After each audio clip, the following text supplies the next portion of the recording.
Good afternoon and welcome to the Assembly Committee on Commerce and Labor. Secretary, will you please take roll? Assembly members Anderson, Carter, Cole, Hardy, Howdigi, Kasama, Miller, Monroe Moreno, O'Neill, Roth, Torres Fawcett, Yeager, Urick, Chair Marzola. I am here. Please mark members present once they arrive. Welcome everyone that is here with us in Carson City, those in Las Vegas, and everyone tuning in over the internet. Today we have five bills to hear. Senate Bill 170, 172, 231, 344, and Senate Bill 376. I will be taking those in order. Before we get started, I do have a few housekeeping announcements. Members of the public may provide testimony in various ways, all which are listed on the agenda.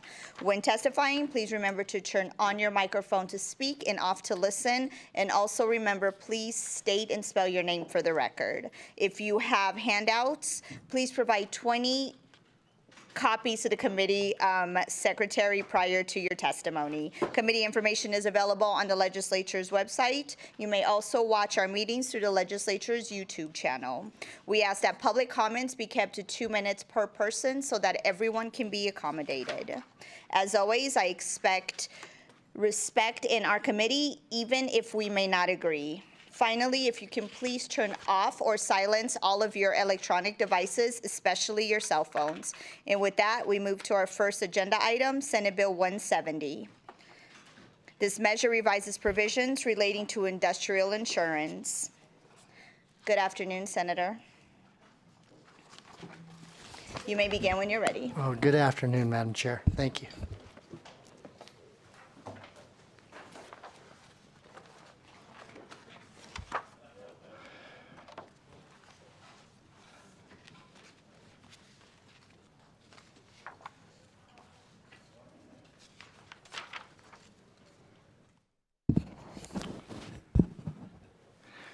All right, thank you, Madam Chair and members of the committee. For the record, my name is John Steinbeck, and I'm representing Senate District 18 out of Clark County.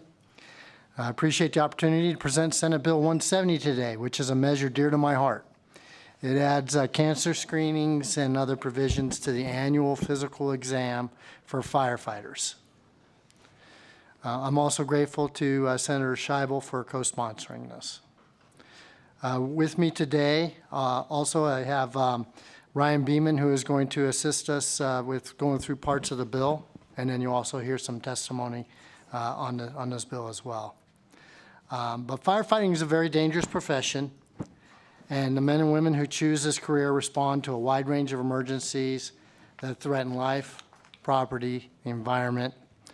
Whether it is to extinguish structural fires, control wildfires, or save people in car accidents, firefighters take exceptional risks that are uncommon to most other professions.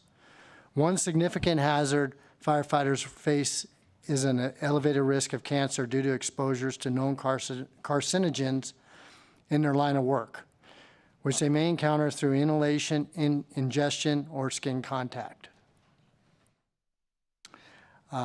As you may know, I was a firefighter for nearly 35 years, and during that time, unfortunately, I had to see a lot of my peers succumb to the ravages of cancer that were terrible, and we ultimately lost them.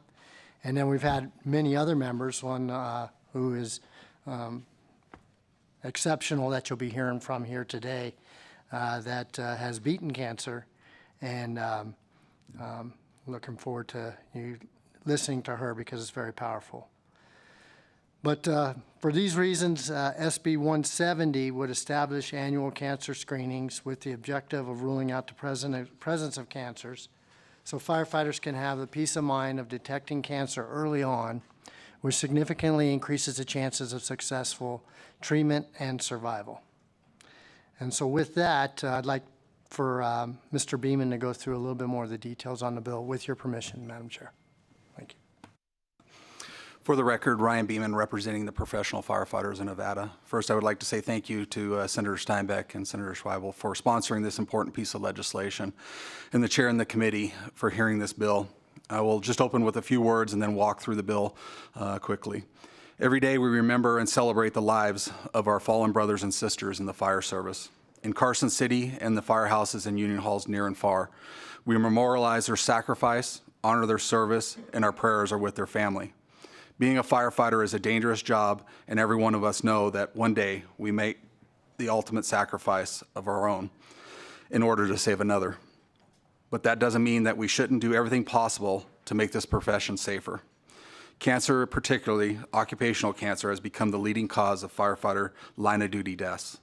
It is a critical issue for fire departments and families nationwide, and education around this issue is key. That's why in January, we recognize Firefighter Cancer Awareness Month, a time to spotlight the risk, promote the prevention, and encourage early detection, a fight against this disease. Too many fire departments around the country share the tragedy of having members diagnosed with late-stage cancer, many at a young age. You'll see the importance of early detection in the battle against cancer in the variance of a 5-year survival rate for individuals with lung cancer that are detected at different stages. Stage 1 lung cancer is 90%, but the survival rate drastically falls to less than 1% for individuals diagnosed with stage 4. Recent studies have also shown female firefighters facing a 46% increased risk of breast cancer and a 500% higher chance of developing cervical cancer compared to the general population. The risk of cardiovascular disease for first responders is too high to ignore. Cardiac issues affect first responders at a higher rate than earlier in life than the civilians. Just listen to a couple of these numbers. 55% of firefighters' line of duty deaths due to stress, overexertion, heart attacks, and strokes. For the general population, the average age of a first heart attack is at 65. For law enforcement officers, it's at 46. The life expectancy of the general population is 79, while one study puts the life expectancy of a law enforcement officer at 57. All of the numbers dramatically underscore the importance of early detection for first responders. We can exercise and eat right and do all the right things for ourselves, but probably the most basic aspect of health and wellness program is to have a complete annual physical. This is a problem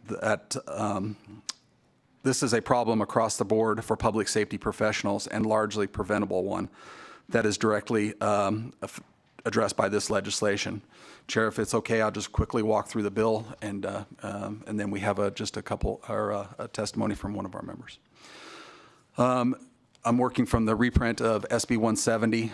Section 1, subsection 11 and 12 requires firefighters and volunteer firefighters other than those employed by the executive department of the state government to undergo an annual cancer screening. The screening must be conducted upon employment if the employer wants to. Upon commencement of coverage, they'll have an annual physical during their employment, and employers are responsible for covering the cost of the screening. Section 2, subsection 2, establishes who must administer the annual examination for the screening of cancer for the non-executive department of firefighters and law enforcement officers. It must be done by a licensed physician or advanced practice registered nurse. Expands mandatory physical examination requirements for hearing test, tuberculosis screening, comprehensive physical assessment. It also has a blood analysis, a pulmonary function test, a chest x-ray, cardiac assessment, and a vision screening. Additionally, in the cancer screening, which is only for firefighters, as we are covered under state statute for cancer, it must include a skin examination, a mammogram, a pap smear for female firefighters, a prostate test for male firefighters, thyroid, testicular, and urine screening, a colonoscopy at the age of 45 plus, and it will all be done every 10 years, and a fecal occult blood test. All these examinations are required under that section, must be paid fully by the employer. If it's okay, Madam Chair, I'll just have one of our members just talk about her story. Please. Yes. Just remember to state and spell your name. Good afternoon, Chair. My name is Rochelle Rao. Rochelle, Rowell. I'm a captain for the Clark County Fire Department in Las Vegas, and I was hired in 2007. In May of 2021, I took my 4-year-old daughter to the fire department medical clinic for an allergy test. While I was there, I mentioned to the doctor that I had just turned 40 and asked if I was supposed to get a mammogram. She replied that it's recommended, and she wrote me the order. That mammogram led to further mammograms, ultrasounds, an MRI, an ultrasound-guided biopsy, and on June the 7th of 2021, I was diagnosed with early-stage breast cancer. I underwent a double mastectomy in September, 28 rounds of radiation spanning through the Thanksgiving and Christmas season with my family, and then reconstructive surgery in April of 2022. I can honestly say that being a busy working mom, working 24-hour shifts as a firefighter, and having 2 very young children, I would never have made it a priority to make an appointment with my doctor to get the order for a mammogram and then go and get the mammogram. I got it only by chance because I was already at the office with my daughter. It would not have been a priority for me, and it is not required on our annual physical. I was lucky. I got screened at the recommended age, even though I had no symptoms and no family history. I was one of the lucky ones that caught it early and was able to return to my job as a fire captain on July the 6th of 2022, exactly a year after my diagnosis. Getting early screening saved my life because it was caught early in the early stages. Early screening allowed me to be healthy enough to raise my young children and to return to the job that I love. But many people aren't as lucky. Female firefighters are being diagnosed with breast cancer at approximately 46% higher than the national average, and cervical cancer at approximately 500% more than non-firefighting females. All firefighters have a 14% higher chance of dying from cancer, and an astounding 75% of line-of-duty deaths last year were from occupational cancer. There are no cancer screenings required in the statute. It is well known that we are losing firefighters to occupational cancer at alarming rates. Just in my short career, we have lost Mark Keaton, Ken Prius, Jeff Mann, Dean Tahima, John DeLucci, Will Hawkins, Tony Stevens, Tim Lusich, Richard Feldman, Rich McInnes, and Bernie Rhodes. All these men proudly dedicated their lives to being firefighters and would have selflessly given their own lives to save another. Yet all their lives were ended needlessly and way too early. These untimely line-of-duty deaths left children without their fathers, parents without their sons, and all of us without our brothers. I am proof that early screening saves lives. Firefighters throughout Nevada need to be screened early and consistently so that these cancers can be caught and treated early. Thank you, Chair. Thank you, Madam Chair and committee, and we stand ready for questions.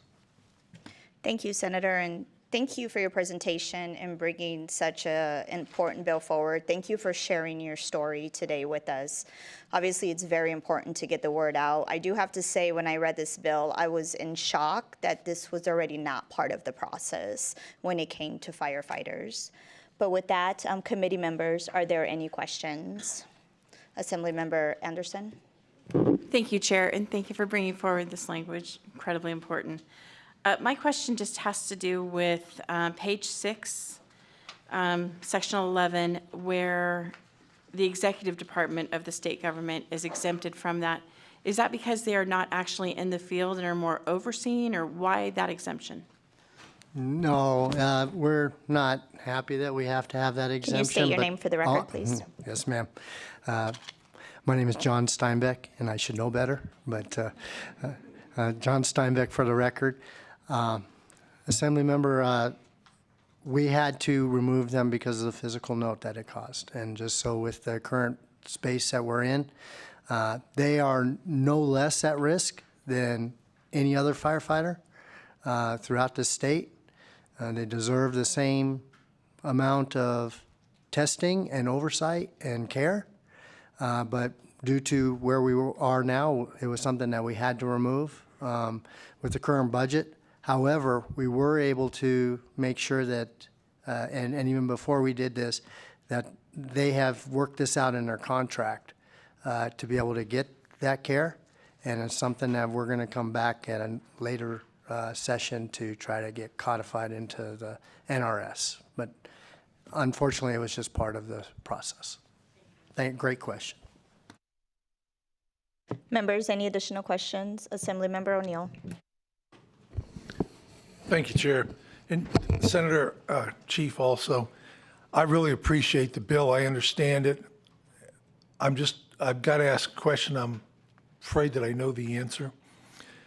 Having been a policeman for 40 years and having seen my brothers and sisters, including myself, actually beat you all to the fire, nothing personal, and go into the fire to get people and pets out of a burning home particularly. We have the same exposure at times without the safety gear that you have when you're on scene. If I'm reading this, I'm reading that you just talk about firefighters. You do not talk about law enforcement also being excluded. Please tell me that I'm wrong and where I confirm that for me in the bill. John Steinbeck for the record. Yes, Assembly member, we beat each other to different incidents, right? Unfortunately, I beat you guys to a lot of assault incidents too. But that's just part of the way that it goes. First one there, right? And of course you are under those exposures at that time, as are members of the public, right? That certainly go in and take care of some of those rescues. No one's a bigger expert on the heart and lung portion of this than Mr. Beeman, and I'm going to let him explain that. For the record, Ryan Beeman, representing the professional firefighters. Madam Chair, through you to Assemblymember O'Neill. You can go direct. Okay, thank you. When we talk about excluding, the cancer screening is the only portion that excludes a police officer. And we wrote the bill that way because firefighters are the only ones that are covered under state statute for cancer coverage. It still does not take away your ability if you come down with, as a police officer, with a lung disease. So if you came down with lung cancer, you'd be covered under that portion of the statute as a police officer. So when you said, you know, you're running into those type of buildings and you had those type of exposures, if you came down with some type of lung disease, you're still covered under that, and that's why it's important for police officers to have an annual physical to capture those type of things.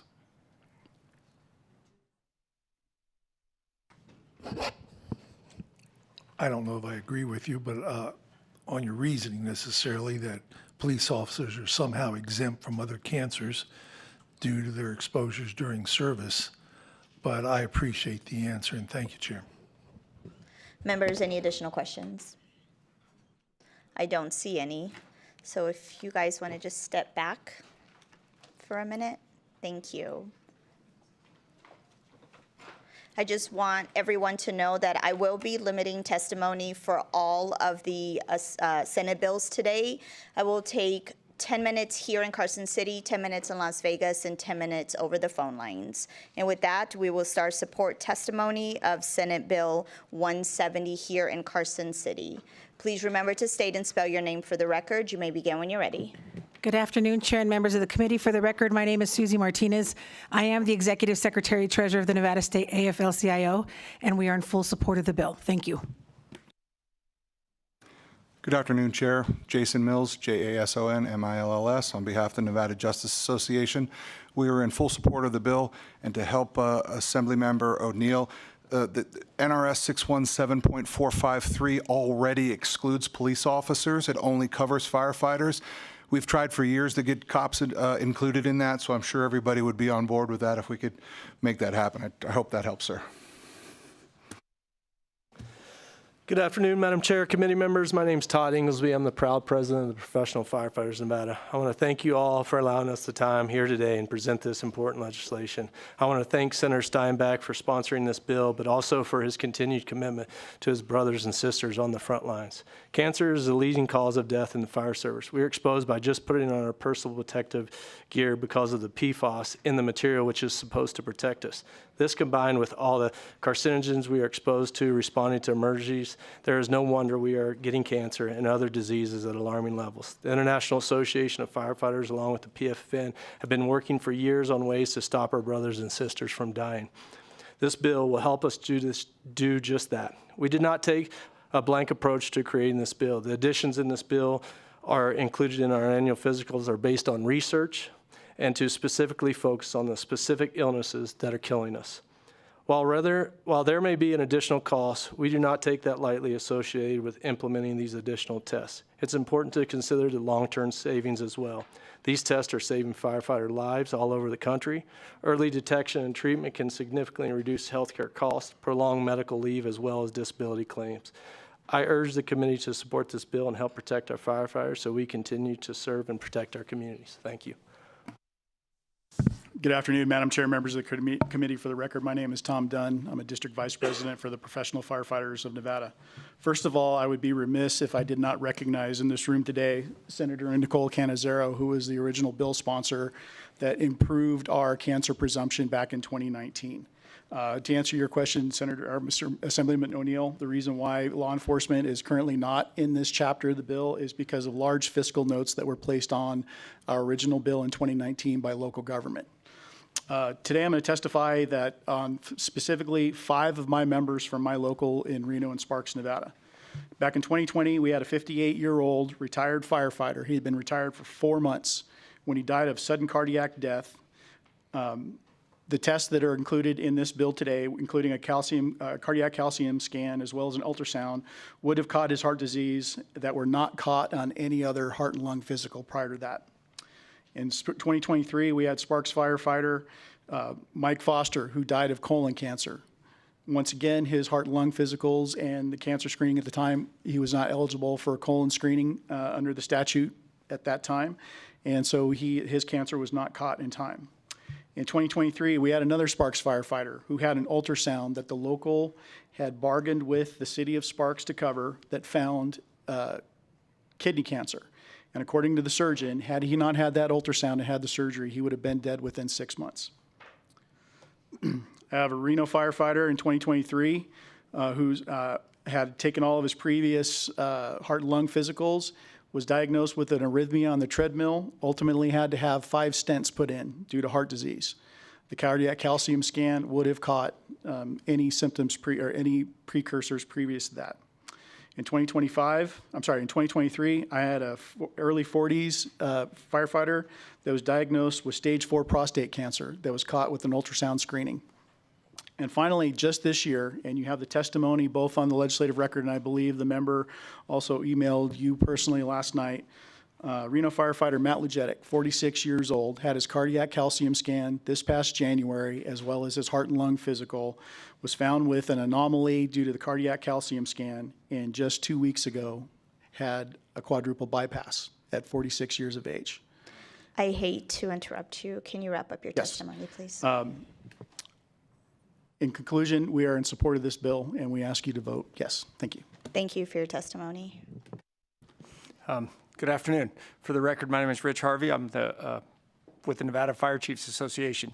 We support SB 170 because it helps take care of the men and women who take care of our communities. I'd also point out that as fire chiefs, we are the employers responsible under Section 1, subsection 12, to pay for those annual physicals. Many of us already do, and all of us support SB 170. Thank you. Good afternoon, Chair Marzola, members of the committee, Jason Lesher, Lesher, with the Washoe County Sheriff Deputies Association and the Public Safety Alliance of Nevada. Without re-sparking the police and fire banter, I think you've given us some homework to do for the next session, and we fully support this bill as it stands today. Thank you. Care. Here in Nevada, we echo Mr. Inglesby's comments about the cost-saving benefits of preventative care, which this bill encompasses.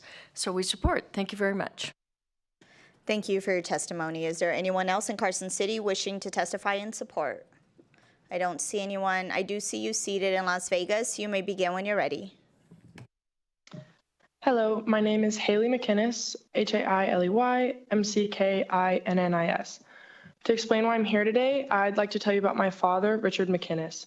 For 32 years, my dad dedicated his life to serving the Las Vegas community as a member of the Clark County Fire Department. During his rookie year in 1980, my dad responded to the MGM fire where 87 people lost their lives. It was the beginning of a career that was nothing short of remarkable. He was instrumental in developing the manipulative skills course that, to my knowledge, is still used in Clark County fire academies today. In 1989, he was promoted to captain and proudly opened Station 23, where the heavy rescue program was born. As one of the first members of the Nevada Task Force 1, my dad responded to natural disasters across the United States, and later on in his career, he joined the Hazardous Materials Program at Station 24, and after decades of dedication, he retired in 2011. In August of 2022, he was diagnosed with stage 4 lung cancer, which doctors attributed to firefighting, and on October 9th, 2022, my dad lost his battle with cancer. Unfortunately, my story is not unique, and many people have had similar experiences with losing a loved one to occupational cancer in the fire service. In fact, I'm sure you've heard the statistic, but firefighting occupational cancer is the leading cause of line of duty death in the fire service. According to the Cleveland Clinic, while the type of cancer does play a role in survivability, a major factor is also the stage at which the cancer is diagnosed at. Cancer survivability rates greatly increase when diagnosed in the earlier stages. I feel that the best possible solution to ensure less firefighters are suffering the same fate as my dad is implementing more in-depth cancer screening for firefighters. I believe that undoubtedly the best practices for reducing fatality from cancer is when cancer is diagnosed and treated in the earliest stages. Thank you. Thank you for your testimony today. Is there anyone else in Las Vegas wishing to testify in support? I don't see anyone. Broadcast, is there anyone on the line? To provide testimony in support of Senate Bill 170, please press star 9 to join the queue.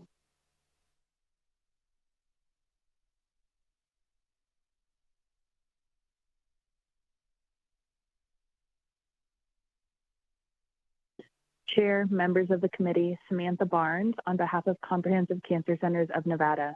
We wanted to thank Senator Steinbeck for bringing this important piece of legislation forward. We are here today in full support. Thank you.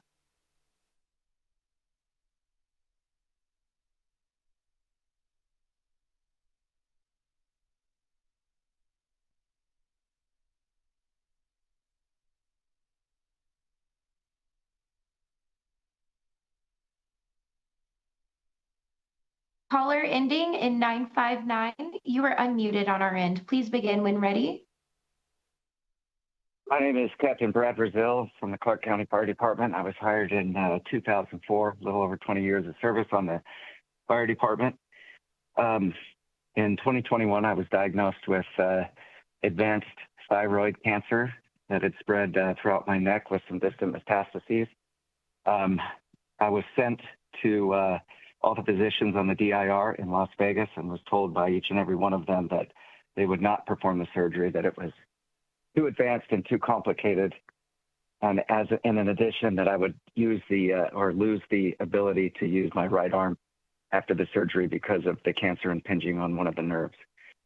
I was eventually sent to UCLA. I found a doctor down there that agreed to take the surgery and did have the surgery. And it was successful. I actually just had blood work done and my ultrasound just a couple of days ago, and everything came back that I am still cancer-free. So I'm very happy about that. I am back to work.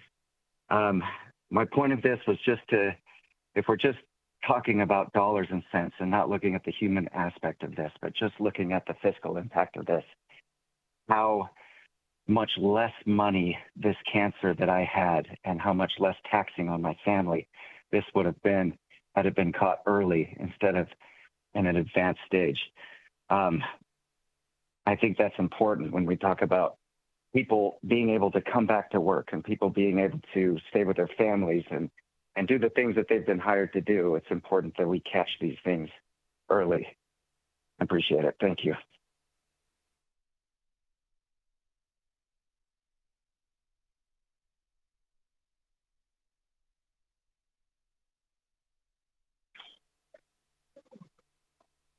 Good afternoon. For the record, my name is Terry Harrington. I'm the Executive Director of Nevada Cancer Coalition.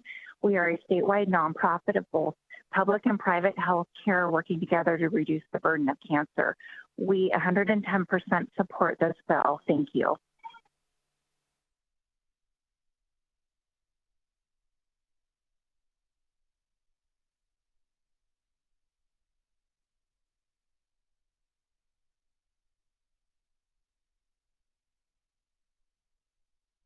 Caller ending in 589, please press *6 to unmute yourself and begin when ready.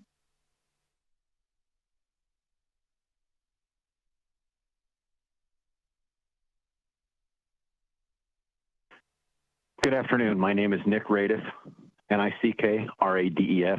I was a captain with the Clark County Fire Department for 28 years.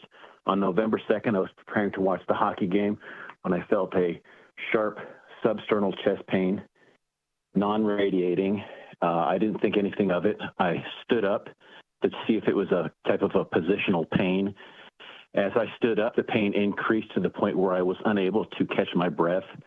I tried to run upstairs to tell my wife that I needed to go to the hospital, and I was unable to walk up the stairs.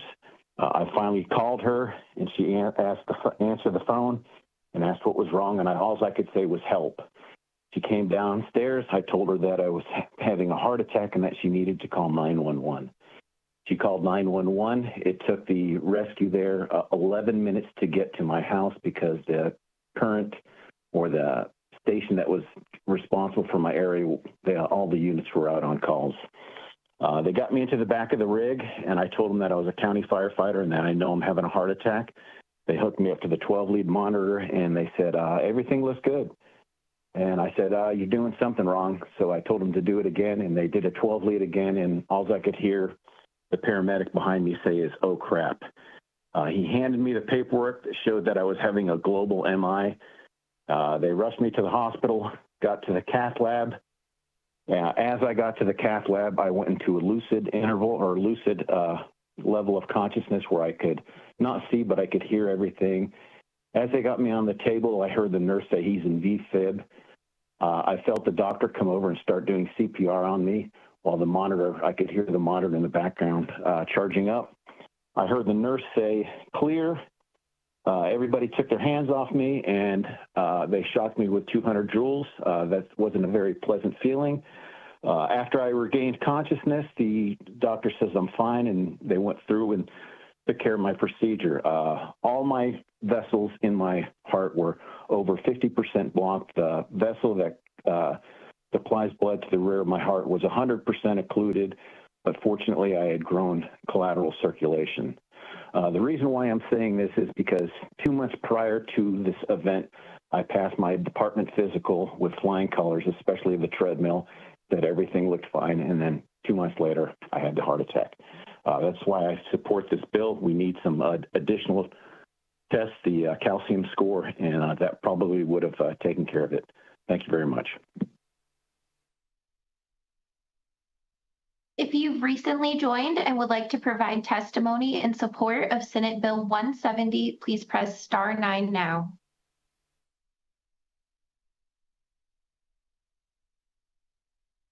Chair, we have no additional callers in support. Thank you. We will move to testimony in opposition of Senate Bill 170. Is there anyone in Carson City wishing to testify in opposition? I don't see anyone. Is there anyone in Las Vegas wishing to testify in opposition? Broadcast, is there anyone on the line? To testify in opposition to Senate Bill 170, please press *9 now to join the queue.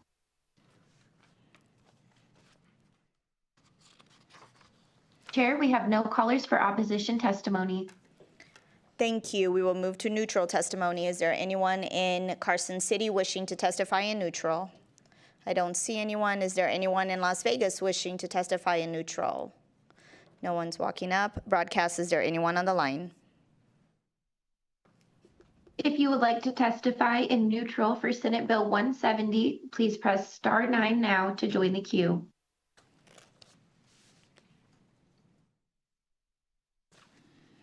Chair, we have no callers choosing to provide testimony in neutral. Thank you. Senator, would you like to give any closing remarks?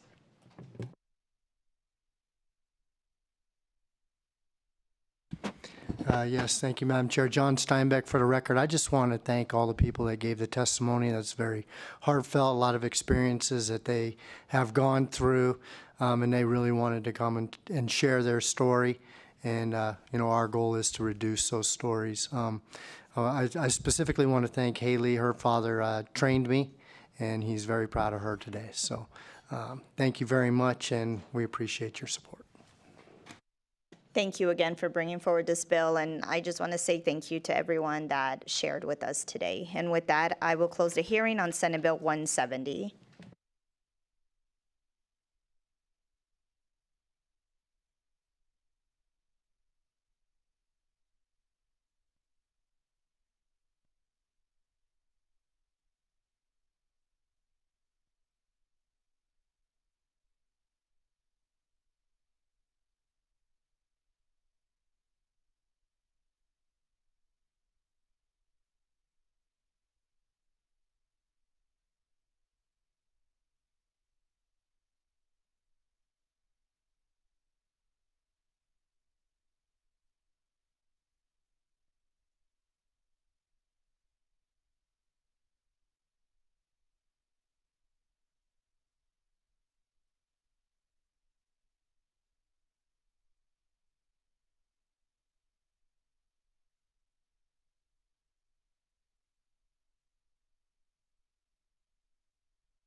I will now open a hearing on Senate Bill 172.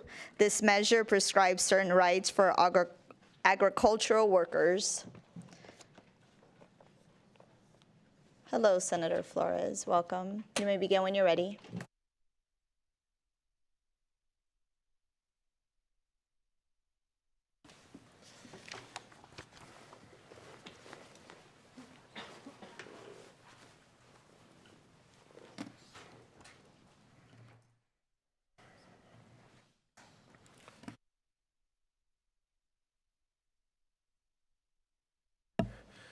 Good afternoon, Madam Chair, Vice Chair, and esteemed colleagues of the Assembly Commerce and Labor Committee. I am Senator Edgar Flores, proudly representing Senate District 2, and I am here, and I am joined alongside of, as we all know, Ms. Martinez from the AFL-CIO. I'm here to proudly present Senate Bill 172. Before I get into my remarks and kind of walk you through how we've gone to where the bill is today, and then walk you through section by section. If I could have Ms. Susie Martinez go first and in her introductory remarks, Madam Chair. Thank you, Senator. Good afternoon, Chair Marzola and members of the committee. For the record, my name is Susie Martinez. I am the Executive Secretary Treasurer of the Nevada State AFL-CIO. And as the head of the Nevada State AFL-CIO, I represent over 120 unions and more than 150,000 union members in Nevada. Those include from the building trades, construction trades, the service industry, public employee sector, and many, many more. I'm very proud to co-present Senate Bill 172 alongside my former colleague, Senator Edgar Flores, and our dedicated stakeholders who have worked tirelessly to address the ongoing challenges facing Nevada's agricultural work. Senate Bill 172 is a crucial step towards ensuring fair and humane treatment for Nevada's agriculture workers and achieve the following goals. 1, it requires employers to provide a meal break after 5 continuous hours of work, recognizing the basic need to rest and nourishment that every single worker deserves. It removes exemptions that allow employers to undervalue lodging and meals when calculating wages, ensuring agricultural workers receive fair and transparent compensation comparable to the other sectors. 3, it establishes the Agriculture Worker Bill of Rights, which guarantees reasonable access to visitors and key service providers, protects workers from unjust restrictions of their movement, addresses physical harmful work practices. 4, it strengthens workers' rights to organize and collectively bargain, giving them a stronger voice to advocate for safe, fair, and a respectful workplace. 5, it provides civil remedies that offer agriculture workers meaningful avenues to seek justice in their rights and violate promoting employer accountability. Senate Bill 172 is a much-needed bill to step forward, granting farm workers the rights and protections that they deserve. Our agriculture workforce is vital to Nevada, and it's time that we honor their contributions with dignity and respect. And those conclude my remarks, and I will now send it over to Senator Flores. Thank you. Thank you. Again, Senator Flores for the record, representing Senate District 2. By way of reference, I wanted to just let everybody know how we got here. During the interim, like many of you, I had the opportunity to meet with stakeholders, different partners in the community, to identify bills that we thought we could present together, address issues that we believe maybe perhaps have not had an opportunity to be fully vetted in a setting like this.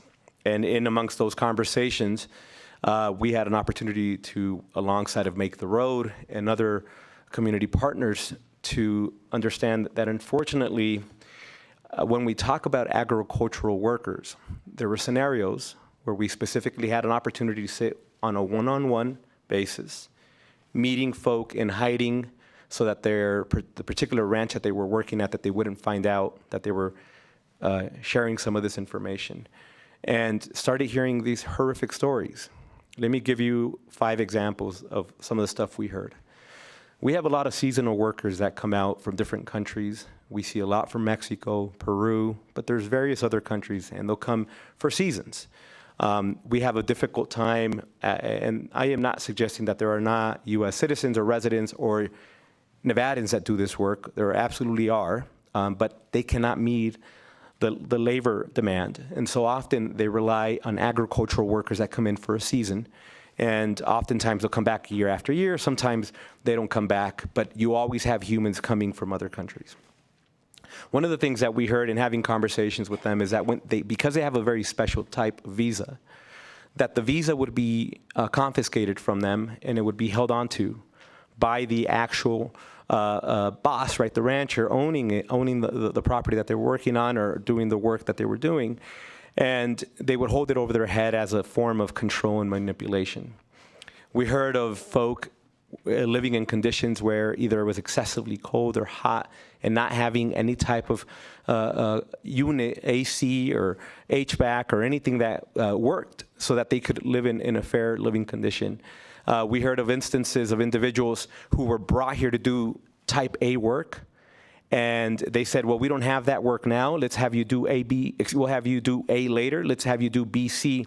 They were talking about construction type work, laying pavers, cement, something that has nothing to do with agricultural work that they were originally hired to do. We heard of instances of individuals who worked an excessive amount of hours, and they were only compensated for 6 hours or 7 hours or 8 hours. And after hearing that, we realized, well, we need to get involved. Now, I want to make something abundantly clear. I am not suggesting that every single ranch in this state is doing this. In fact, I am not suggesting that even the partners that will come up and express concerns are doing this. I am saying that we have spoken to humans, and we met with them in hiding, and they shared these stories directly to us. And because of that, I think we have an obligation to do something about it. We are not asking for anything that any of you wouldn't ask for if you were in a regular job. If you're there, that you get compensated. If you're there and you're being forced to live in a remote area, that we make sure you have access to the basic necessities for you to do that job. And when you can't, that you at least have a plan. And that's what we do here in this bill. We understand that sometimes you are in a very remote area and you'll be there for several weeks. It is unrealistic for us to say, well, that individual should have access to a bank or access to a hospital to get checked up or a phone immediately. But we can say maybe we do it every X amount of weeks. So we want to be reasonable within the limitations of what this industry demands. But what I'm not okay with, and you're going to hear this, oh, well, you know, they're coming from another country, and if they were doing that work in that country, they would be making $3 an hour, $3 a day, or they wouldn't be compensated at all for it. So therefore, they should be happy that even though they might not have the perfect living conditions or the perfect job, that it's better than what they have back home. I want us to move away and outside of that mindset, and the reason I want us to move out of that is because we are adhering to Nevada standards. Any human that works in this state We have to decide as a body, Republican, Democrat, Northern Nevada, Southern Nevada, rural, whatever you want to call yourself, type of Nevadan. We need to make a decision whether or not we believe that we are going to keep a minimum standard that all Nevadans who work in this state will live by. If we start somehow deciding and making rules that we're going to treat humans that come from other places differently, then I believe that we are creating a substandard rule in this state. The other thing that I wanted to say is a lot of the folk that we've had an opportunity to work with and speak with, they will call these workers family. They'll say, this is like my son, this is like my brother, this is like a cousin to me. And so I don't want to minimize that they have a sincere relationship and that it is wonderful.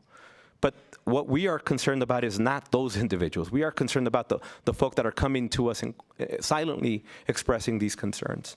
With that, Madam Chair, I know Ms. Martinez already hit part of the overarching objective of the bill. I do want to let folk know that we've removed through negotiations and from some of the farms that reached out to us, the overtime requirement that's been completely removed from the bill. So what's left in the bill, if I could very quickly walk everybody through it, Section 1.3 defines agricultural employees, and it goes off the U.S. Code under the Fair Labor Standards Act. Section 1.7 amends NRS 608.007 to incorporate the new definition of agricultural employee. Section 2 requires agricultural employees to receive a meal period of at least 30 minutes after 5 hours of continuous work. Again, this is what is commonplace, what we would expect of any individual working in this state.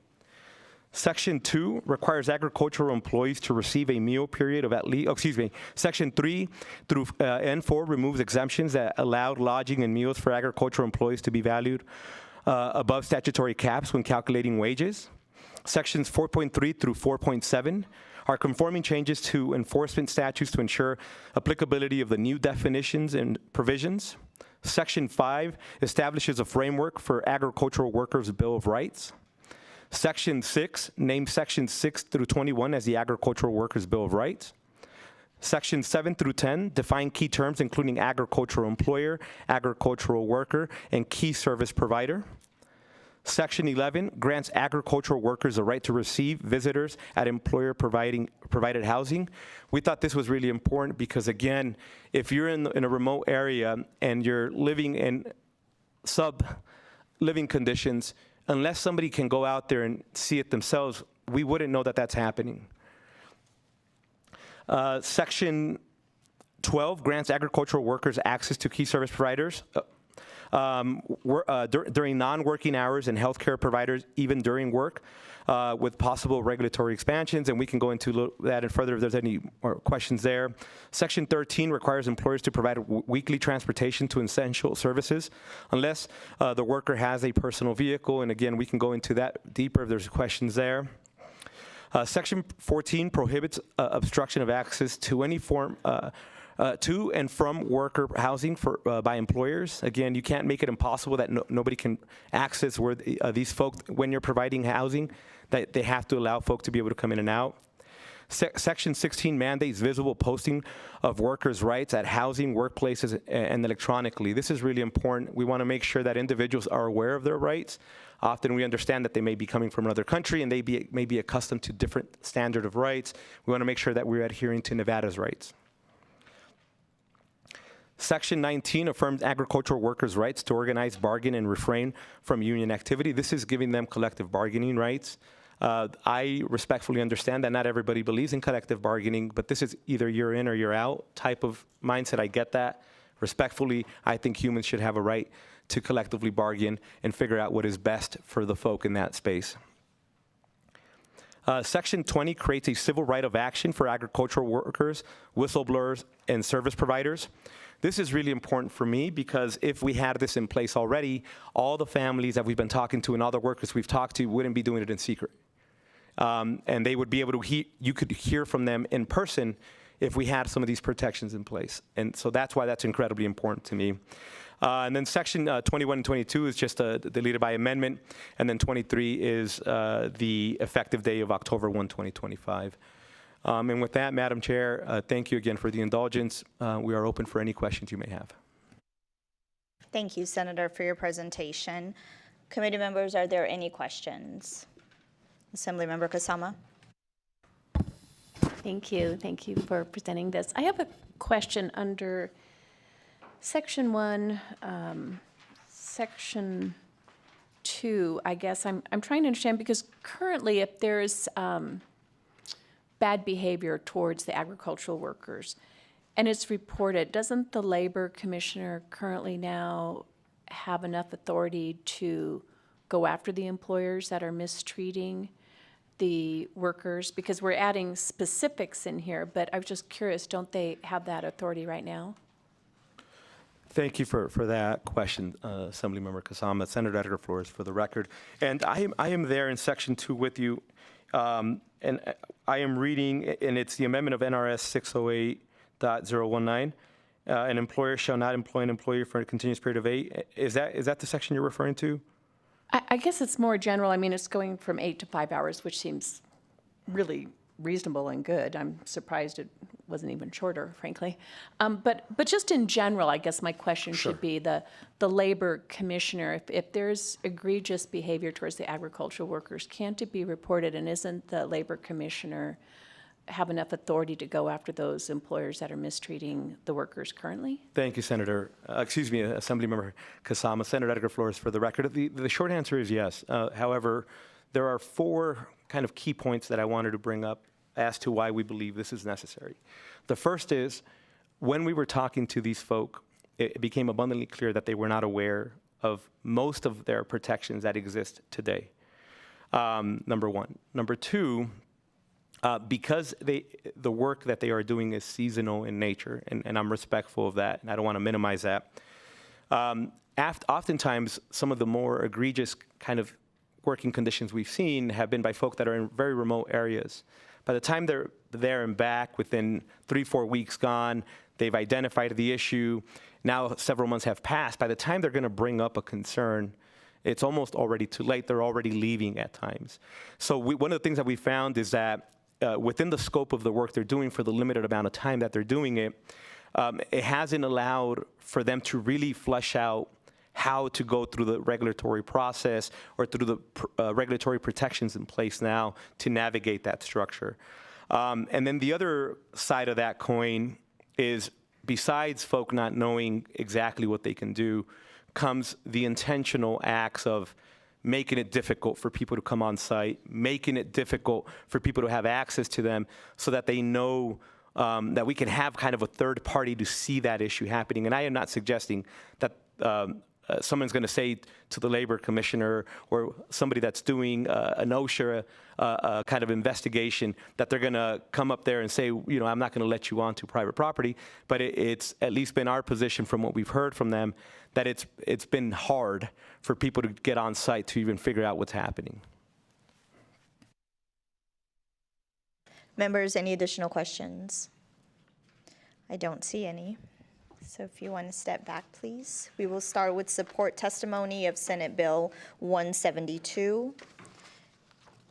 Is there anyone in Carson City that wishes to testify in support? Please remember to state and spell your name for the record. You may begin when you're ready. Good afternoon, Chair and committee members. For the record, my name is Noe Orozco. That's N-O-E, accent over the E, O-R-O-S-C-O. I'm the Government Affairs Manager with Make the Road Nevada, and I would like to read a testimony from a farm worker that we had spoken to. I have lived and worked as a farm worker in Nevada for the past 2 years. During this time, I have witnessed and personally experienced the hardships that many farm workers endure, particularly when it comes to housing. Along with 10 other farm workers, I was provided housing by the farm owner. The accommodations consisted of a 2-bedroom trailer for which each of us was charged $116 per month. In total, the farm owner collected $1,392 from us every month for a space that was far from suitable for living. The owner had multiple trailers on his property. The conditions inside were harsh. 3 of us squeezed into each bedroom, while 4 others slept in the living room, and 1 person had no choice but to sleep in the kitchen. The trailer lacked both heating and air conditioning, and the farm owner refused to make necessary repairs. With no other options, we gathered what little money we had to fix the air conditioning ourselves. The poor living conditions took a toll on our health and safety, and a couple of us suffered injuries inside the trailer due to the deteriorating state. When we brought these concerns to the farm owner, instead of receiving support or even acknowledgement of the hardships, we were met with them asking us to leave. We were given 15 days to vacate the premise. However, only after 2 days, we were abruptly told that we had to leave immediately. Just like that, we were left unemployed and unhoused. Once again, we pulled a little limited resources together and managed to purchase a trailer. While this gave us a place to stay, we had no option left for even the most basic necessities like food, clothing, and hygiene products. It was an incredible, difficult time, but we were fortunate and grateful to receive support from the community service providers. This experience reinforced the urgent need for fair and humane living conditions for farm workers. No one should have to endure what we went through just to earn a living. Our labor sustains the agricultural industry, yet we are often left without the dignity of safe housing and job security. I hope this committee will take the decisive steps to ensure that we are treated with the respect and fairness we have long been denied. Thank you. Good afternoon, Chair and members of the committee. My name is Cassie Charles on behalf of the American Federation of State, County, and Municipal Employees, of course here in support of SB 172. It was not long ago that this body affirmed collective bargaining rights for state employees, and now is the time to fight to expand that right and protections for some of the most vulnerable and mistreated workers in our state. We urge your support. Thank you. Ross Kinson with the Northern Nevada Central Labor Council for the record.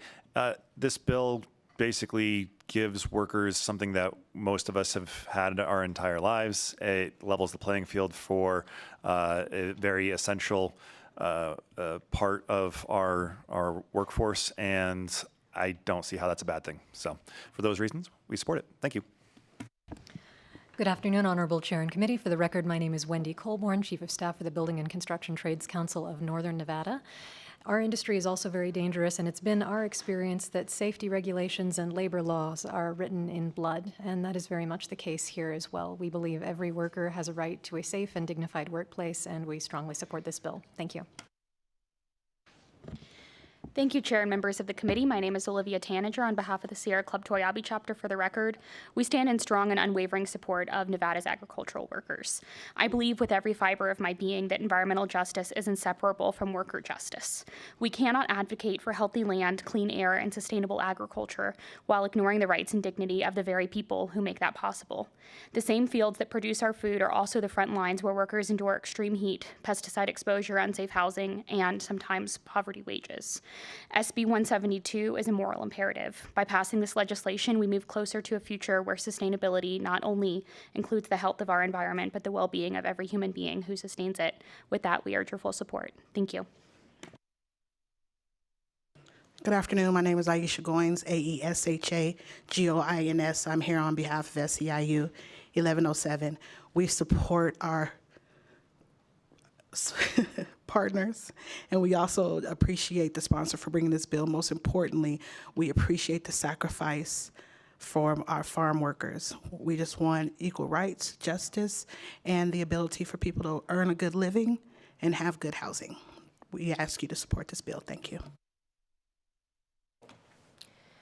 Hello, Chair and members of the committee. My name is Jackie Spicer. I represent the Nevada Environmental Justice Coalition. Today, we're in strong support of this bill. We believe that the hardworking people who put food on our kitchen tables deserve to have minimum standards for their living and working conditions. We hope that you will support this bill, and thank you for your time and dedication to the people of our state. Good afternoon, Madam Chair, committee members. Todd Inglesby, representing the Professional Firefighters of Nevada. I think everybody summed this up in really good words, and ditto. Thanks. Thank you. Is there anyone else in Carson City wishing to testify in support? I don't see anyone. Is there anyone in Las Vegas wishing to testify in support? Broadcast, is there anyone on the line? If you would like to testify in support of Senate Bill 172, please press *9 now to join the queue.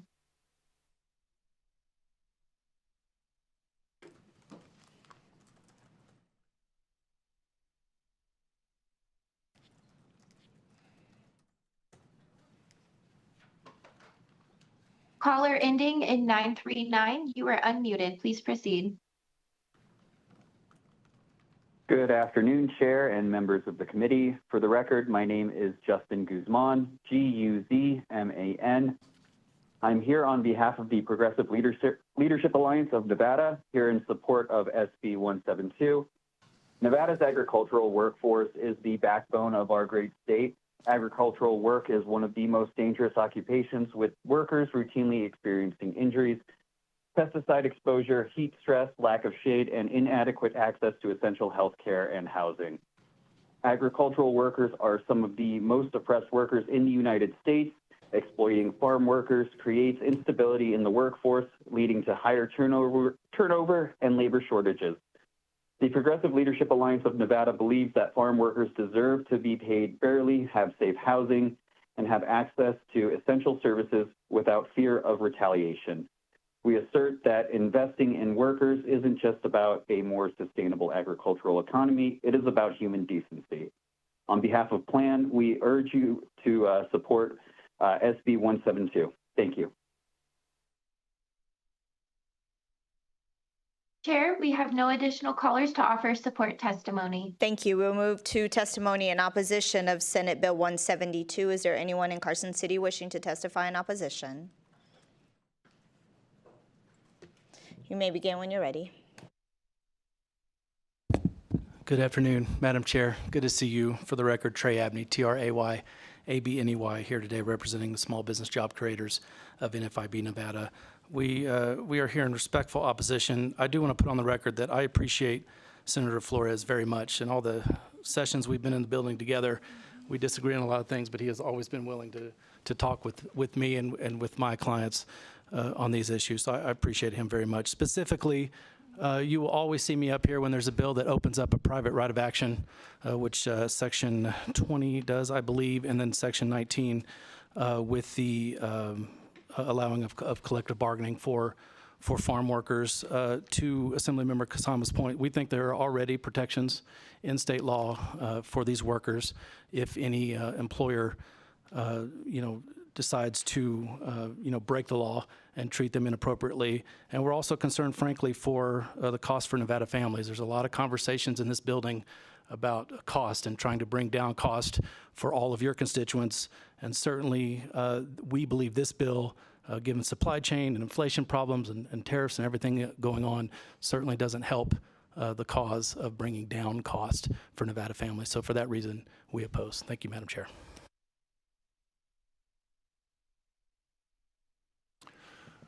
Good afternoon, Madam Chair and committee. Thank you for the opportunity to testify in opposition to SB 172. I am Jim Snyder, S-N-Y-D-E-R.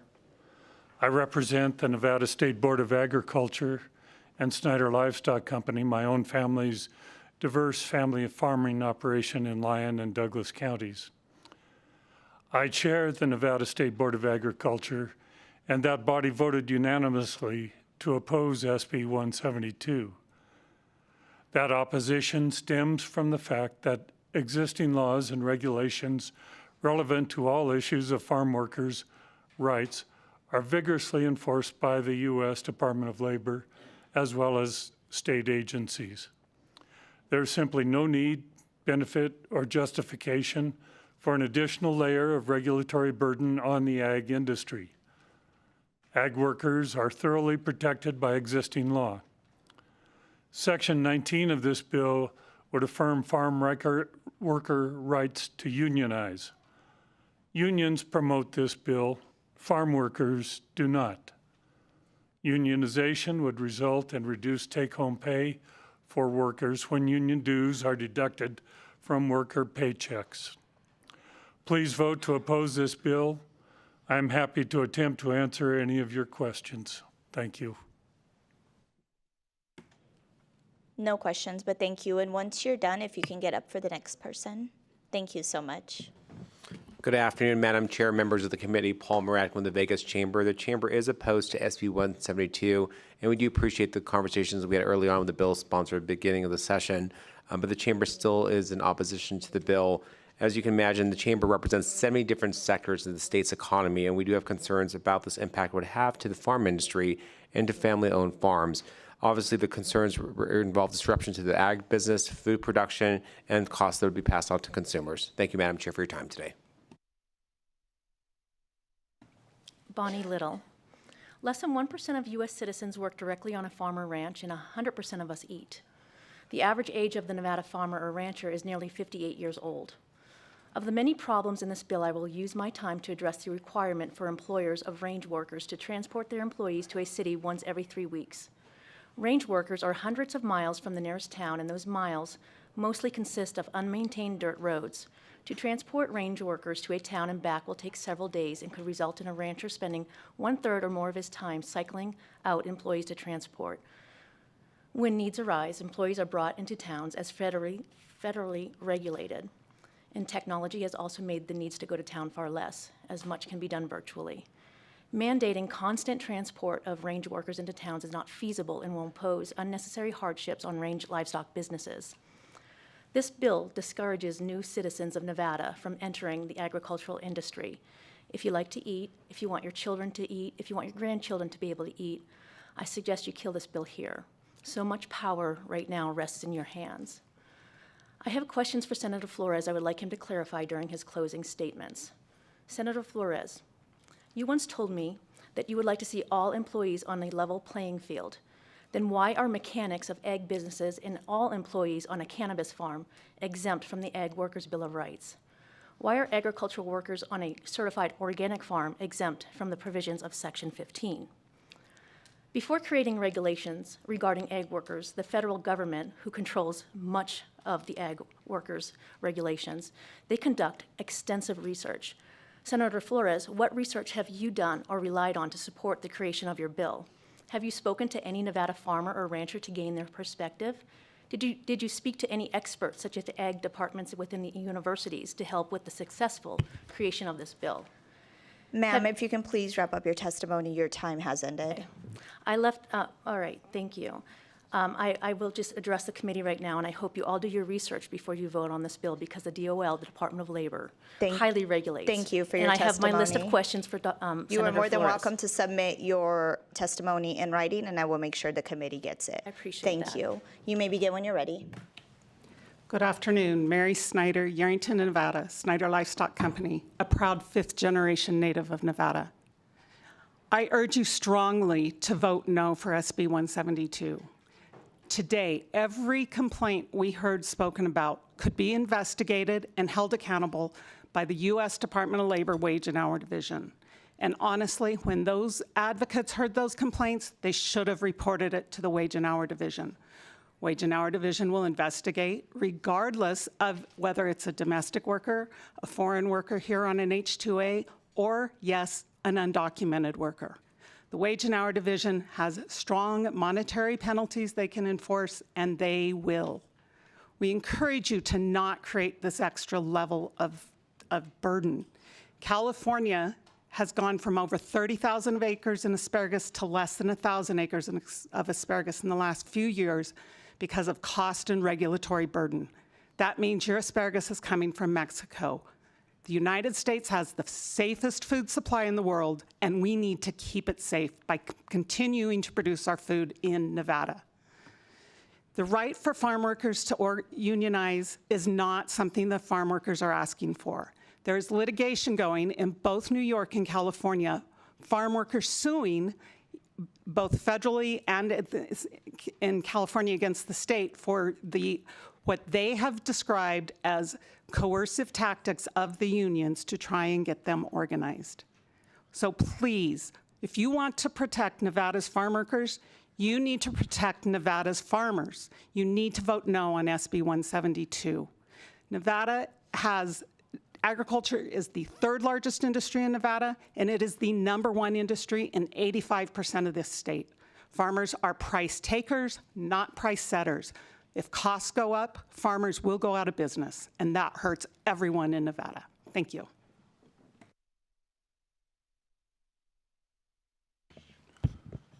Good afternoon, Madam Chair and members of the committee. My name is Joseph Guild, G-U-I-L-D.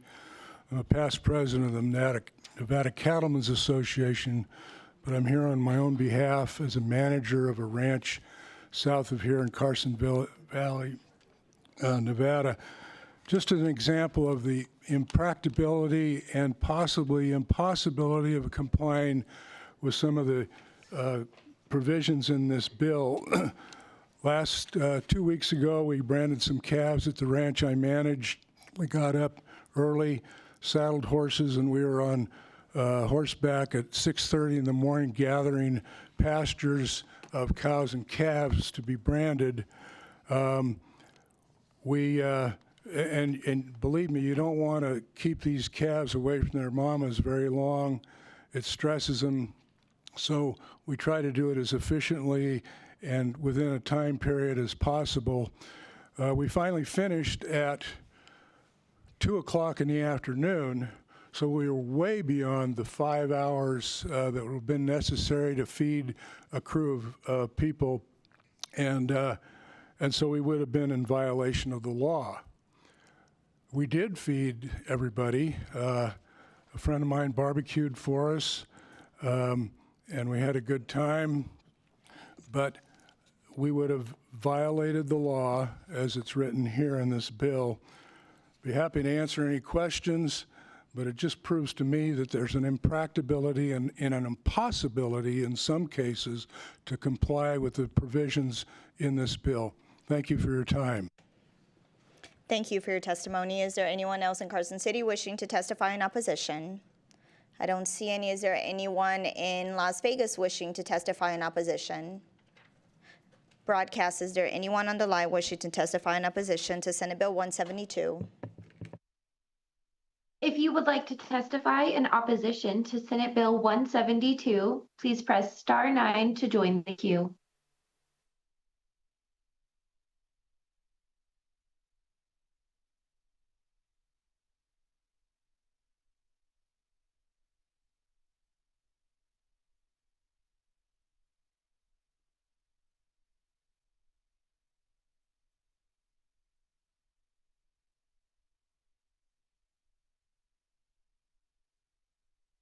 Caller ending in 218, you are unmuted. Please proceed.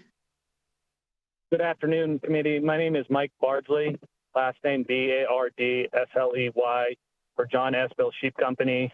I oppose SB 172, mostly in regards to Section 13, the transport of the range worker specifically, to town every 3 weeks.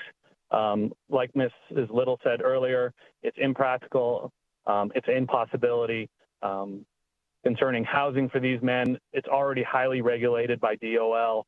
This is just another level of regulation that can put us in jeopardy with the federal regulations.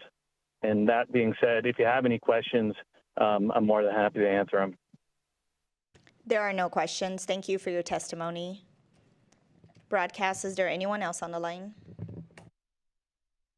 If you've recently joined and would like to testify in opposition to Senate Bill 172, please press *9 now.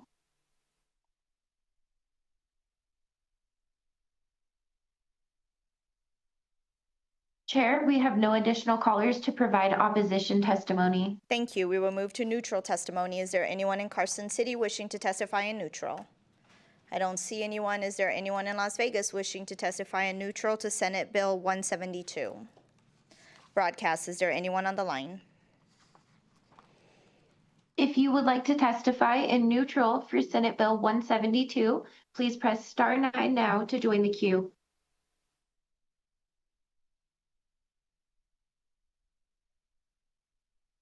Chair, we have no callers in neutral. Thank you. Senator, would you like to give any closing remarks?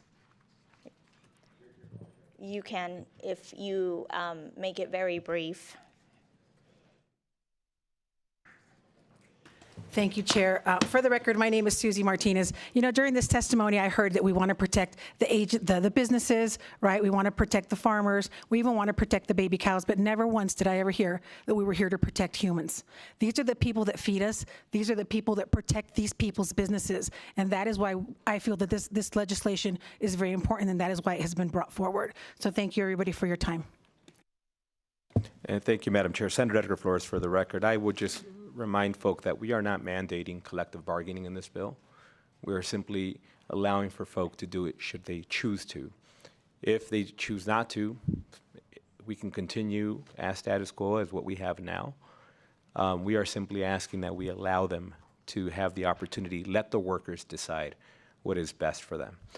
With that, Madam Chair, thank you for your time, and I appreciate the entire committee's time.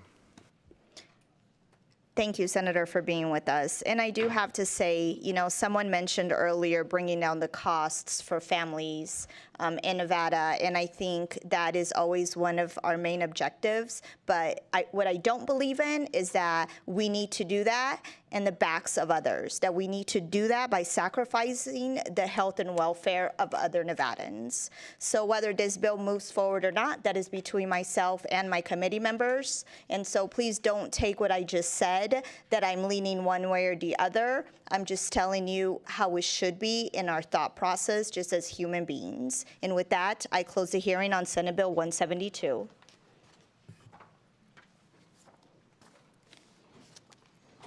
I will now open the hearing on Senate Bill 344, which requires health insurance to cover certain screening for certain genetic disorders.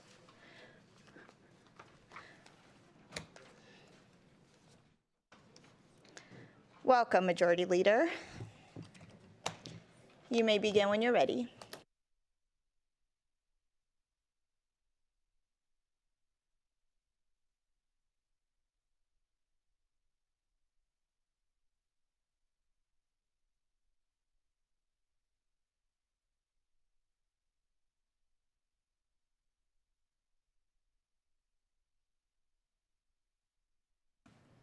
Thank you, Madam Chair and members of the committee. My name is Nicole Canizaro, and I represent the Senate District 6 in the northwest portion of the Las Vegas Valley and serve as your Senate Majority Leader over in the Nevada Senate. And I'm pleased to be here today to present to you Senate Bill 344. This bill, Madam Chair, seeks to require coverage for non-invasive prenatal testing. I am very also pleased to be joined down in Las Vegas by Dr. Joseph Adishak, who is a high-risk pregnancy OBGYN certified specialist and one of the doctors at the practice that helped to deliver my 3 little boys. And so we have been working on this particular bill for a bit of time, and am very pleased to be here today to present Senate Bill 344 to you. So with your permission, Madam Chair, I'd like to talk just a little bit about the bill and then turn it over to Dr. Adishak for some more technical expertise. So Senate Bill 344 pertains to a lot of non-invasive prenatal screening and testing. Prenatal screening and testing are medical procedures performed during pregnancy that are used to help monitor maternal and fetal health, detect potential birth defects, identify any genetic disorders, and assess the risks of chromosomal abnormalities in the developing baby before birth.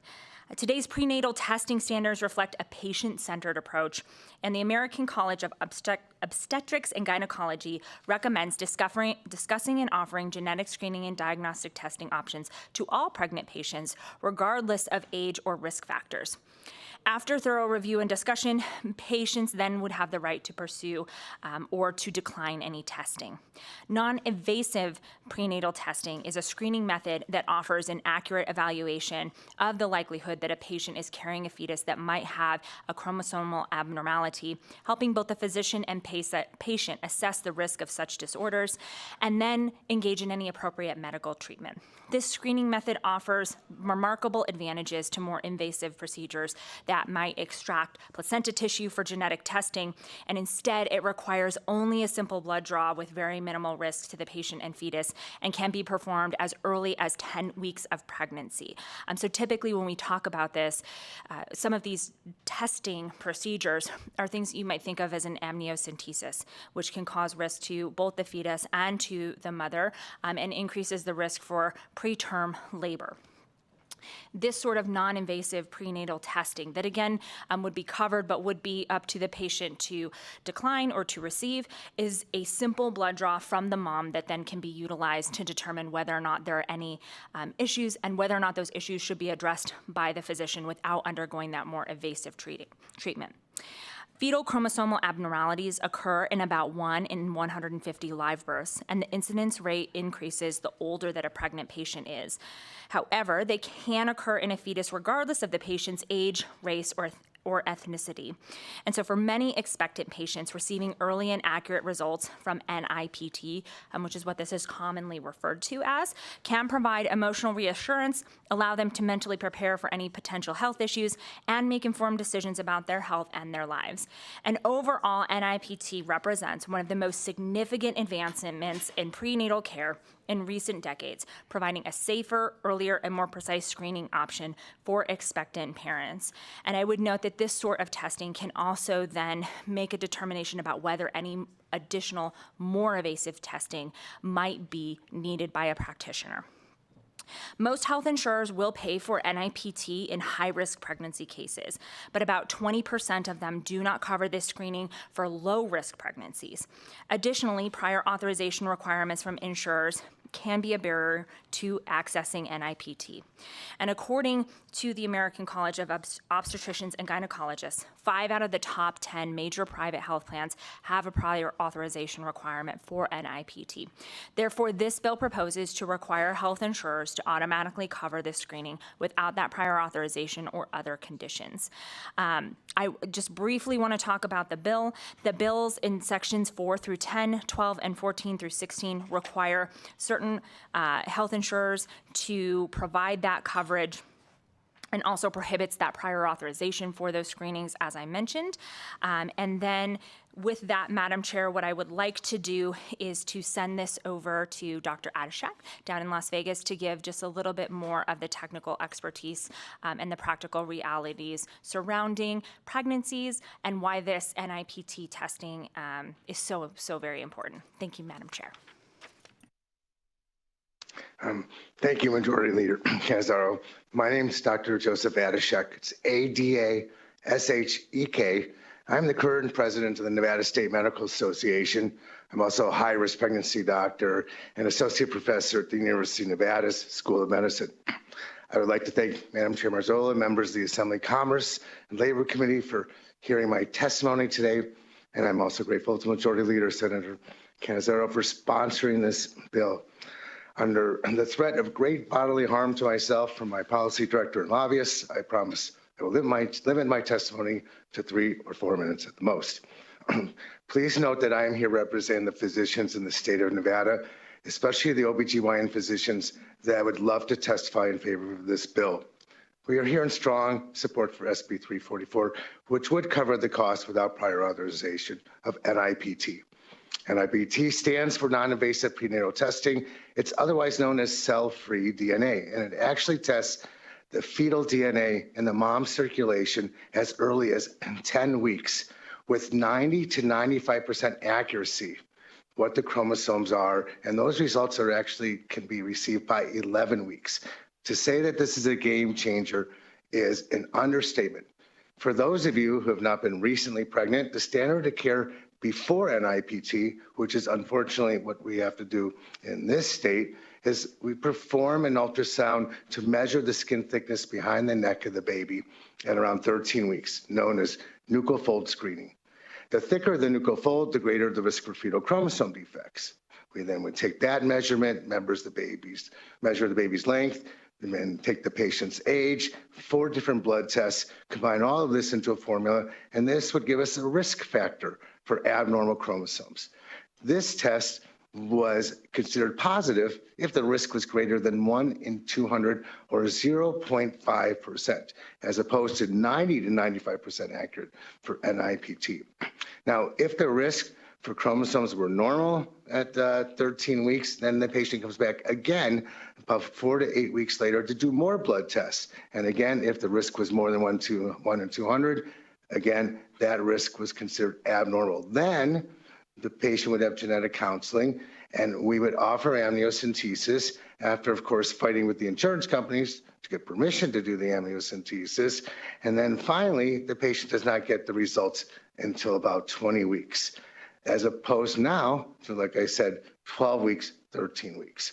Now, like I said, it detects the DNA in the mom's circulation, which is the reason why this test is so accurate. It's also the reason that 47 other states in this country have approved NIPT for all pregnant women without having to obtain prior authorization. It's also standard of care in this country, and ACOG states every pregnant woman should be offered this test.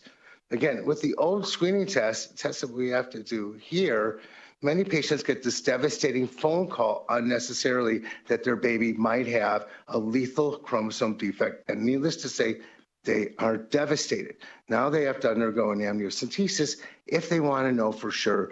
Or, of course, they have the option of waiting till delivery and then find out if their baby has a lethal chromosome abnormality or not.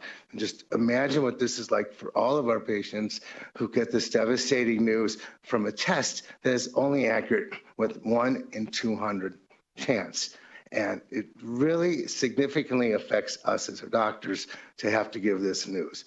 Lastly, a real quick fiscal note about this, that NIPT replaces first trimester screening, replaces all these first trimester labs, replaces second trimester labs.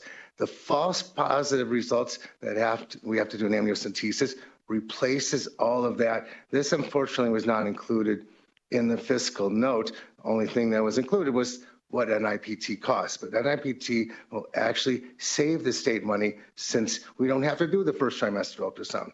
We don't have to do the blood tests. We don't do second trimester blood tests.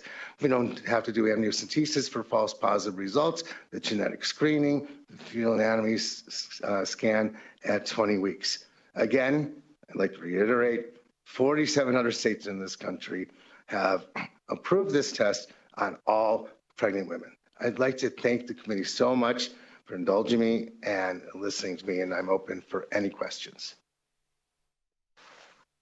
And with that, Madam Chair, that does round out our presentation. I think one of the important pieces to note is that we are one of 3 states that does not have this coverage. Again, for some patients who are high-risk pregnancy, this is covered and would be covered for them to be able to receive this test, and simply is a way for this sort of diagnosis to occur with a patient who chooses to engage in that without having to undergo much more evasive tests. And so I think not passing this bill does not mean that these sort of ongoing medical procedures don't occur. It's just that we are opting to allow for coverage for something that is much less invasive for the patient, that is much less risky for both the patient and the baby, and is something that is really very quite simple. Like they said, just a simple blood draw can give a lot of information to parents and to families, and also to doctors and practitioners.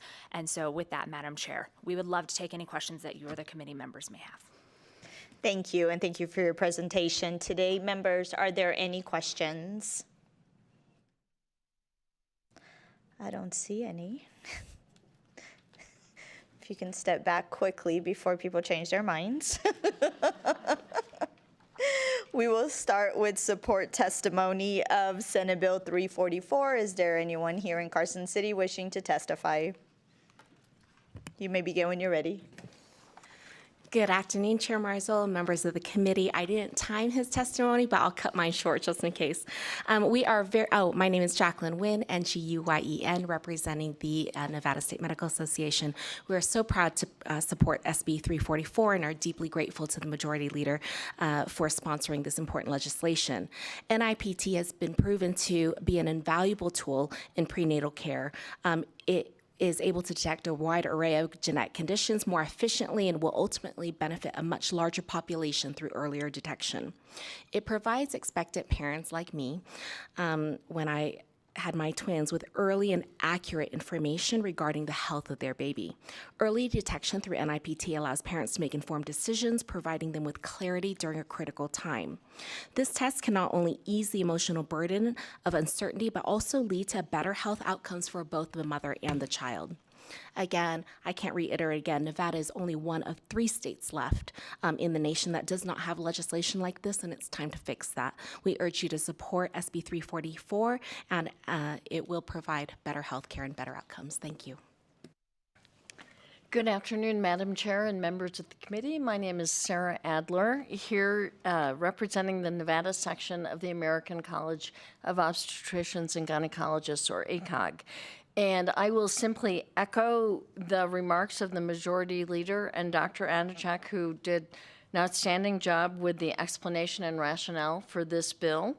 I will add that in 1986, I spent that sleepless night awaiting the amniocentesis after we had a false positive test. We thought that our firstborn might not have a spinal cord. And that is the reason that for my second pregnancy, I wouldn't have any testing. I was just going to have this baby because I wasn't going to go through that again. It turned out we got Meredith and William. We found that out 6 weeks before they arrived. So joy all around, but the importance of this bill has been underscored to me personally. We urge your support. Thank you. Good afternoon, Madam Chair and members of the committee. For the record, Tom Dunn, testifying in my own personal capacity as a husband whose wife got pregnant at 36 and had to fight with the insurance company to get proper testing for my wife and our child. I strongly urge you to support this bill. Thank you. Thank you for your testimony. Is there anyone else in Carson City wishing to testify in support? I don't see anyone. Is there anyone in Las Vegas wishing to testify in support of Senate Bill 344? Broadcast, is there anyone on the line? If you would like to testify in support of Senate Bill 344, please press *9 now to join the queue.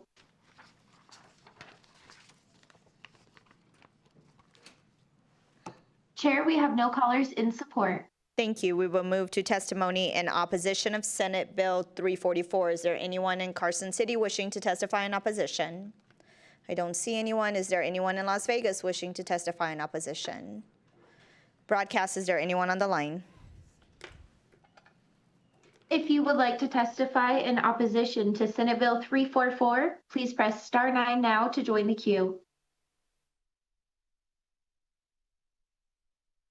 Chair, we have no callers in opposition. Thank you. We will move to testimony in neutral. Is there anyone in Carson City? Welcome. You may begin when you're ready.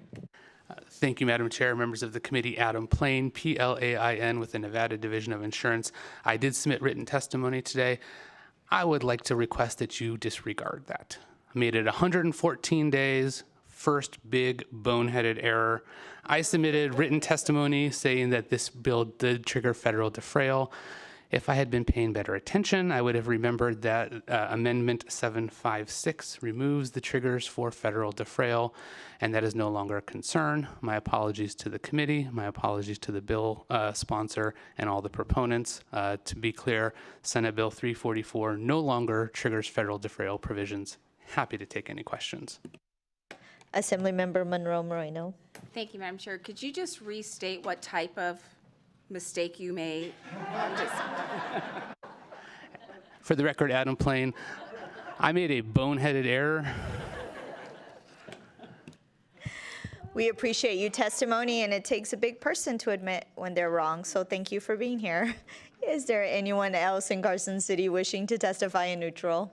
I don't see anyone. Is there anyone in Las Vegas wishing to testify in neutral? Broadcast, is there anyone on the line? If you would like to testify in neutral for Senate Bill 344, please press *9 to join the queue.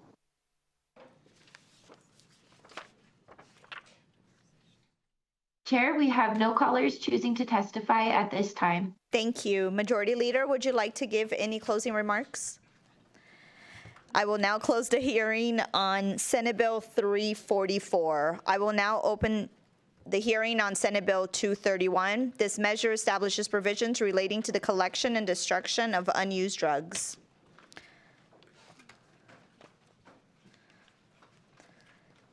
Welcome, Senator Stone. You may begin when you're ready.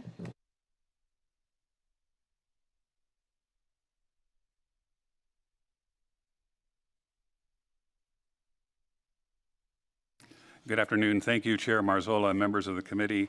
I'm Jeff Stone, and I represent Senate District 20 from Mesquite, including Henderson south to Laughlin.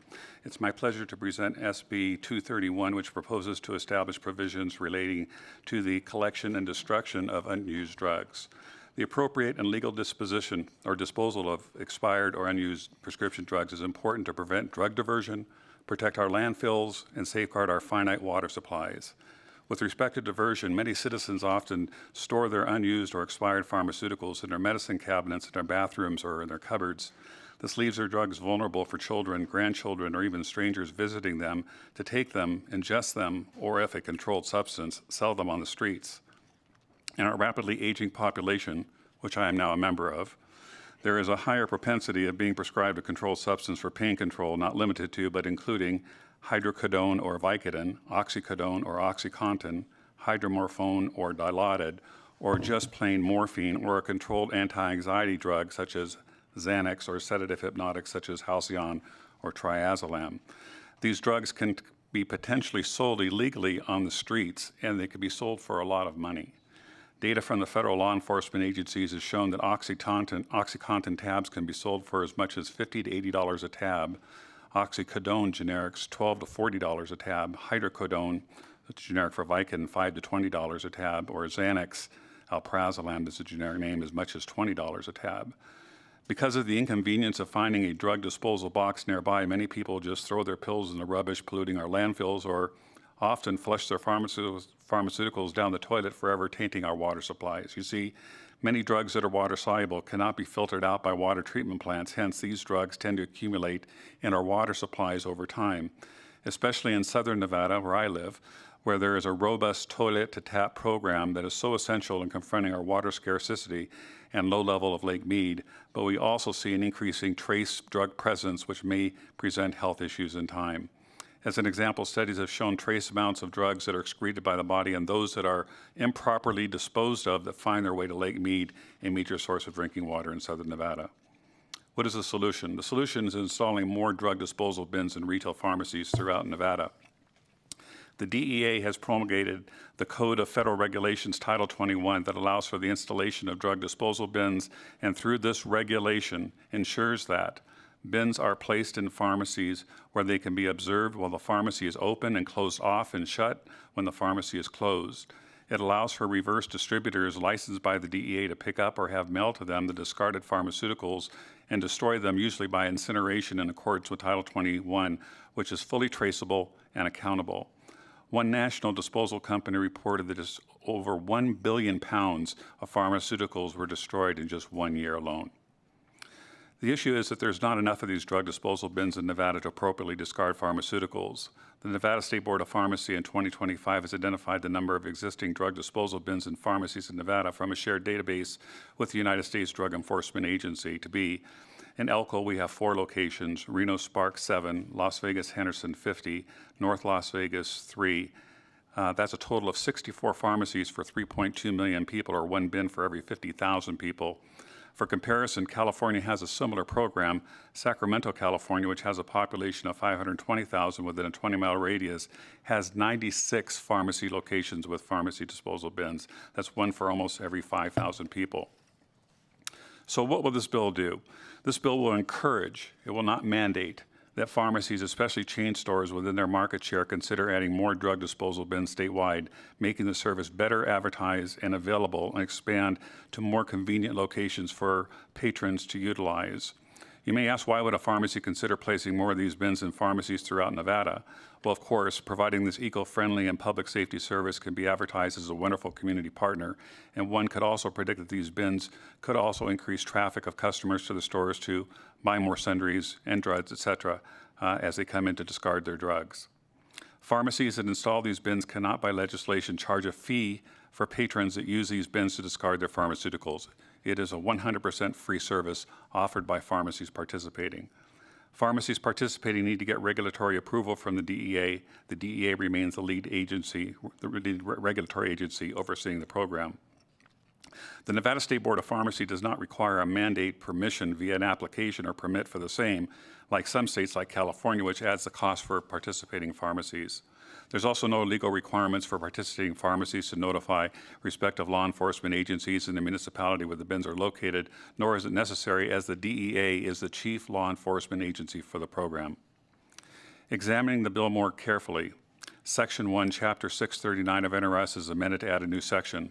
1, a collector that maintains a secure drug take-back bin for the collection and destruction of home-generated pharmaceuticals shall comply with all applicable state and federal laws and regulations relating to the collection of home-generated pharmaceutical waste for destruction in secure take-back bins, ensure that take-back bins are placed in a location that can be regularly monitored by employees of the collector, ensure that conspicuous signage is posted on the take-back bin that clearly identifies for the customers that substances that are not acceptable in the bin, such as Schedule I drugs, syringes, or needles, and the hours during which deposits into the bins are permitted. It ensures public access to the bins is limited to hours only in which the collector is present and able to monitor the operation of the bin. Regularly inspects the bin and surrounding areas for potential tampering or diversion. And the pharmacy must maintain a record of inspections that must be documented in writing or electronically, including the date and time of each inspection, including the initials of the employee who conducted the inspection. Retain those records for secure drug take-back bins required by state and federal laws or regulations for at least 2 years. Notify at least one law enforcement agency of any suspected or known tampering of theft of significant loss of controlled substance that occurs no later than 1 business day after the date on which the tampering, theft, or significant loss is suspected or discovered. A collector cannot receive compensation from a customer for the collector to maintain a secure take-back bin. Again, it's 100% free service.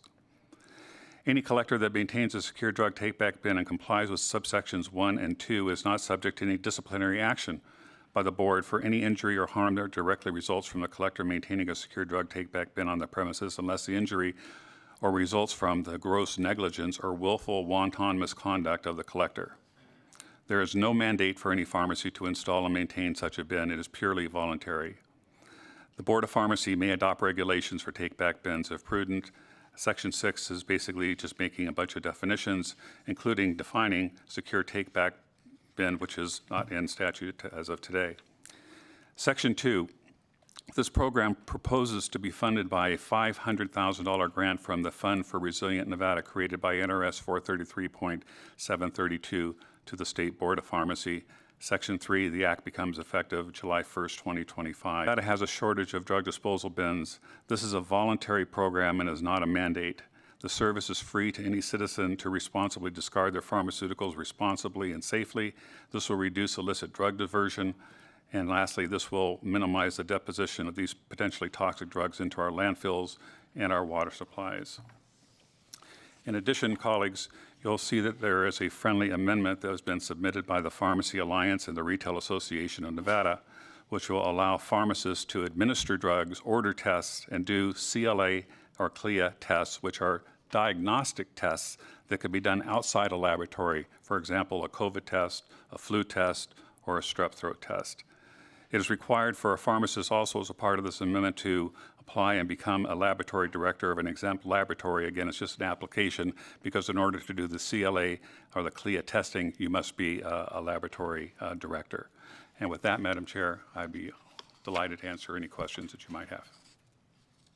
Thank you, Senator, for your presentation today. Members, are there any questions? Assemblymember Monroe Moreno. Thank you, Madam Chair, and thank you, Senator Stone, for the measure. You'd mentioned in your presentation that this would be funded with allocations from the Fund for Resilient Nevada. What funds that fund? What is the funding source for the Fund for Resilient Nevada? The opiate settlement funds? The opioid Since settlement Jeff Stone, for the record, yes. I sit on the Surge Committee, and as a part of the Surge Committee, it was actually one of their recommendations to utilize those opiate funds for this particular purpose. And follow-up, Madam Chair? Yes. And what would the dollar amount be to establish this fund that you would be taking from the opioid settlement?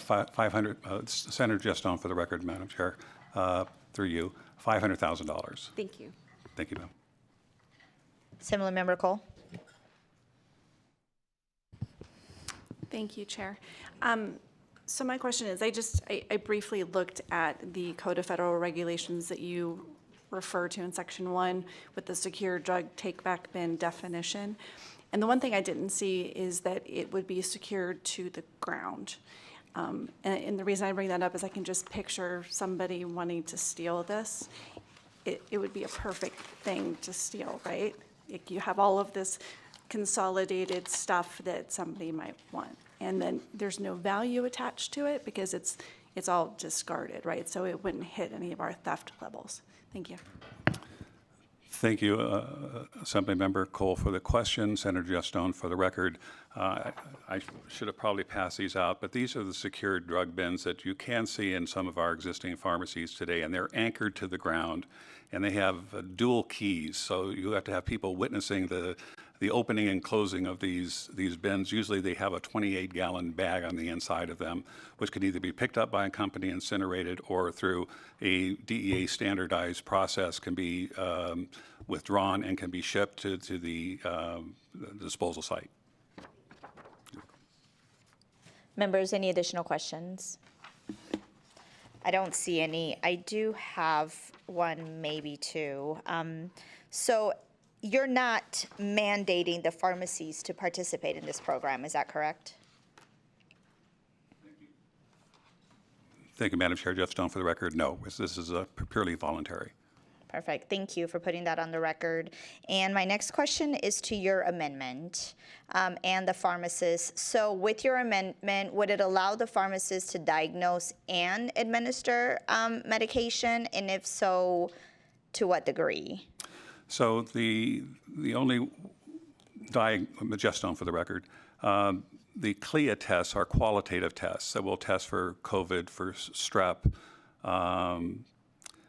These are either positive or negative tests. So these can allow the pharmacist, if you will, to deliver a diagnosis. And then if, let's say, somebody comes in and they're testing for strep or the flu, for that matter, and it turns out to be positive, then the pharmacist can recommend that they talk to their physician, or they can call the physician and say that we have a positive test, and the physician can give advice on what the patient should do, get a prescription or get some over-the-counter drugs.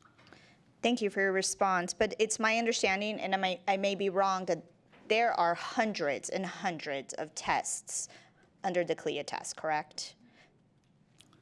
I don't know if there's hundreds of tests, but there are a number of tests under the CLIA test, but they are qualitative, where they give either a yes or a no, and the pharmacist would be able to decipher the results of that test.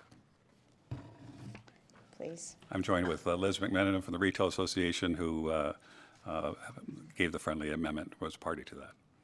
Thank you, Chair Marzola and members of the committee. Liz McMenamin, Retail Association in Nevada. Actually, right now in statute, we are allowed to do these CLIA wave tests for oral and finger stick. It is under NRS 639.0747. However, this amendment, after that was passed, the Board of Health contacted us and said, oops, no, you can't, because you're not allowed under the Board of Health to do these. You'll need a special rider for that.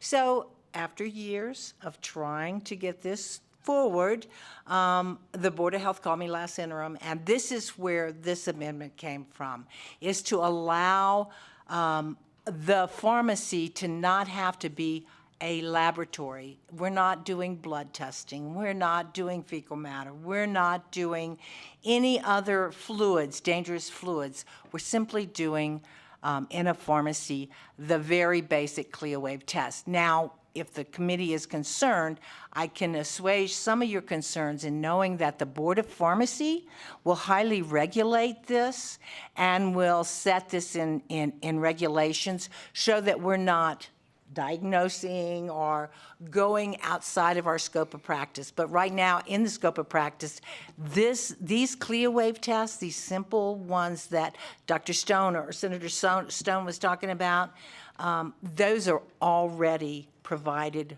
that we can do in statute. You, Madam Chair, and members of this committee, many of you were there when we passed some of these, so I thank you.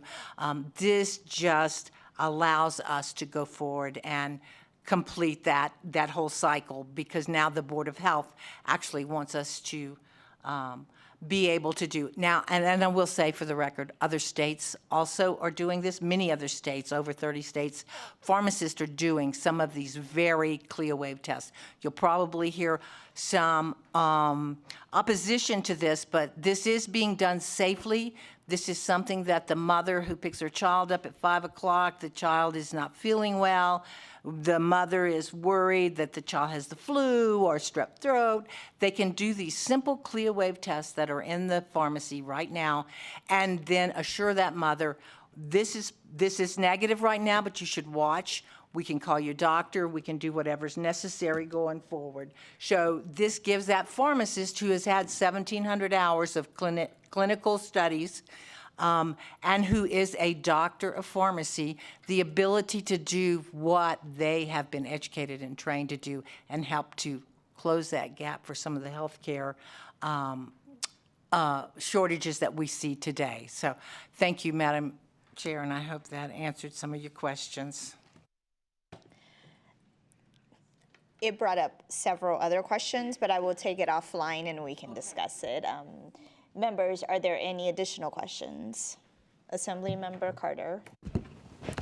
Thank you. Yeah, I'm trying to wrap my head around this, and you represent the retail network, and we already see that pharmacists are overworked, pharmacies are running at capacity. Are we setting it up to have a collapse of the pharmacy system to where they're too busy doing other things to do what everybody expects them to do and efficiently dispense pharmaceuticals? Assemblymember Carter, if I may, Madam Chair, Assemblymember Carter. State your name for the record, please. Thank you so much. For the record, Liz McMiniman, Retail Association in Nevada. Actually, sir, I understand exactly what your question is, and you're right. We have our own issues in the pharmacy at this point in time. This is something that we've seen after COVID as far as keeping this down. This is not something that's going to be rolled out and putting more stress on our pharmacists. We are trying to meet the needs of the public and the needs of the pharmacist working inside the pharmacy at this point in time. So no, I think our greater danger in the pharmacy right now is PBMs and the fact that we're shutting down many pharmacies across the United States because of the PBM problem that we've had. There's other issues, but that's the major one right now that we're seeing. So I would say, I would hope not, but I would be willing to work with you, sir, and make sure that this is not something that we see going forward. Senator Stone, for the record, also Senator Carter, thank you. It was a great question. I think that as you see these programs that are going to be rolling out, a lot of these services are not going to be free services. They're going to be charging a fee. So I think you'll see that pharmacy managers and corporates are going to recognize the value in providing these services and are going to staff appropriately. Assemblymember Anderson. Thank you, Chair, and thank you for bringing forward this language. I have a question about the amendment as well. It has to do with Section 8.2 in particular, where it states basically that the regulations must automatically authorize this item, and my computer just left it. But anyways, if you could please explain a little bit more as to why, no matter what, those regulations must be required in that way, even though there's another item that is being exempted. If you can go a little bit deeper into that amendment, please. For the laboratory? Right here, this section. Actually, Dr. Kunke, if he's on the phone, was the one that wrote these. I would think that this was directing the regulatory body, the Board of Pharmacy, to then turn around and authorize the registered pharmacist to serve. No, I'm sorry. I'm looking at this. This is to the Board of Health. So it's asking the Board of Health they must authorize, because right now they won't authorize a pharmacist to do this. They're the only holdup that we have in this cycle of being able to do the CLIA-waive test. We did it during the pandemic. We got a waiver for it during that point in time, and then the Board of Health came back. And so that is why, and it doesn't look like I answered your question, so I will work with you offline if you would like to get a clear answer from Dr. Kunke on this one. Thank you. Any additional questions? I don't see any. So if you two want to step back for a moment. We will start with support testimony of Senate Bill 231. Is there anyone in Carson City wishing to testify in support? Good afternoon, Madam Chair, members of the committee. Jennifer Lanahan with Western Public Affairs. For the record here, on behalf of the Nevada Pharmacy Alliance, Assemblymember Anderson, I will make sure that you are connected with Dr. Kunke so that he can answer your questions and any other ones for the committee. But we are in full support of the bill as amended if you adopt the amendment. Thank you. Hello, Will Adler for the record, here with Stericycle, a waste management company. Stericycle is the world's largest medical waste disposal company, and the origin of this bill, Senate Bill 231, is the collection of registered medical waste. Stericycle has seen this in many states where we have actually seen adoption of registered medical waste disposal sites, and having that, more prevalent in a state actually has a one-to-one reduction on opioids in the state and has a great reduction in opioid access vectors like having pharmaceuticals at grandma's, medicine cabinet is usually a vector point that we want to prevent. So we again encourage Senator Stone to bring this bill back forward again. I know it did not have the right language in that last session, but it is going to do some good in the state, and we do support the reduction of registered medical waste wherever we can find it. So thank you, Senator Stone, and please support Senate Bill 231. Thank you. Thank you for your testimony. Is there anyone else in Carson City wishing to testify in support? I don't see anyone walking up. Is there anyone in Las Vegas wishing to testify in support?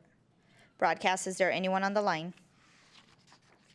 If you would like to testify in support of Senate Bill 231, please press star 9 now to join the queue.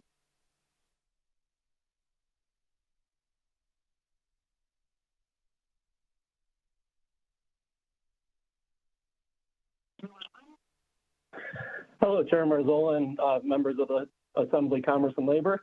My name is Dr. Ken Kunke, and I'm representing the Nevada Pharmacy Alliance.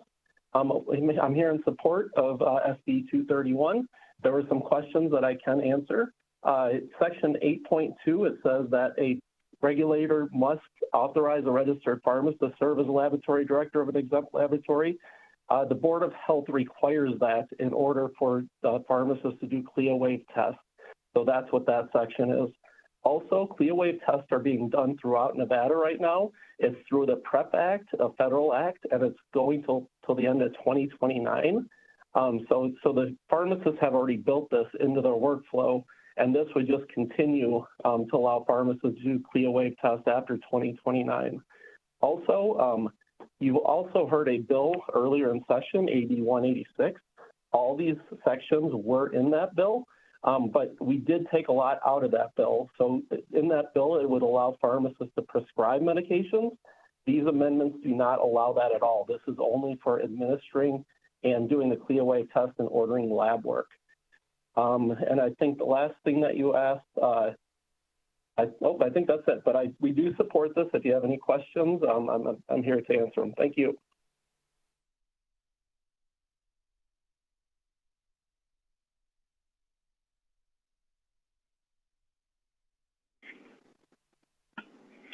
Hi, good afternoon. For the record, this is Adam Porath, P-O-R-A-T-H, representing the Nevada Society of Health System Pharmacists. We are the pharmacists and pharmacy technicians in hospitals and health systems. Our pharmacists have been doing CLIA waive tests for a number of years. However, we are under the hospital medical director's lab license. The amendment of this bill would allow pharmacists after the federal waiver expires to continue to do CLIA waive tests within a community pharmacy. And so when we think to things like in previous sessions, we've authorized pharmacists to do prescribing of HIV prophylaxis medications. The only way to do that safely is if you can test at the point of care for HIV. And if the pharmacist cannot be the lab director, there's no way that they can safely provide HIV, PrEP, and PEP medications. So supportive of the bill to begin with.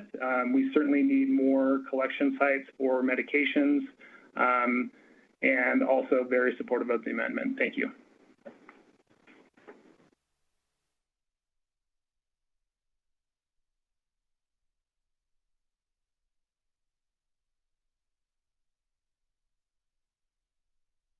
Hello all, my name is Amy Hale, A-M-Y-H-A-L-E, and I'm a pharmacist in Nevada testifying on behalf of myself. I actually have a relevant story that's happened to my friend this morning. She is 9 months pregnant and her contractions began the same time her young daughter spiked a fever.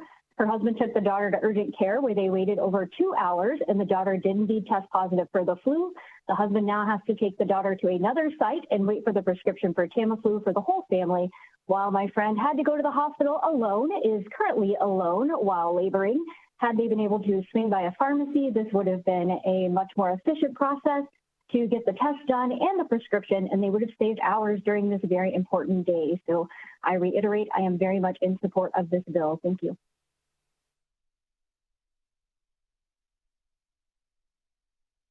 If you've recently joined us and would like to provide testimony in support of Senate Bill 231, please press *9 now.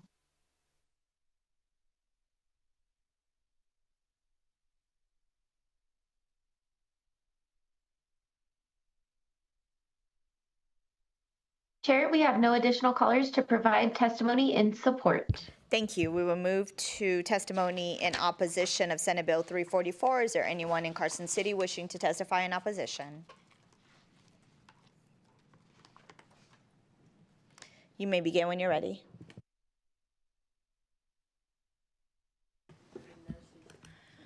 Hello. Good afternoon. I'm Jacqueline Nguyen, Nguyen, representing the Nevada State Medical Association.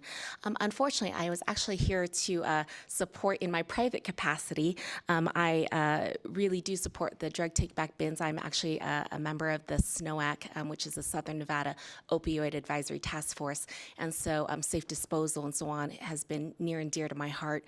And at some point, we need to talk about how Nevada needs another incinerator. But apart from that, unfortunately, now I am in opposition of this bill. I was given notice of the amendment just during this hearing, and so unfortunately, the language that brings into the bill, the CLIA wave testing from another bill, really is problematic, and it brings up a lot more questions than not. The amendment specifically states that pharmacists can perform any CLIA wave tests. I have not had a chance to read the amendment and research their implications, but there's nothing innocuous about this list of CLIA wave tests. There's over 1,400 tests on this list, some that involve complex lipid panels, chronic care management, controlled substances. These tests are also not as simple as just a nasal or mouth swab. If that is the intent, then I think we probably need some clarification if that is the intent, because many of these tests on the CLIA wave list even involve vaginal swabs. So we just have to have some clarity on this.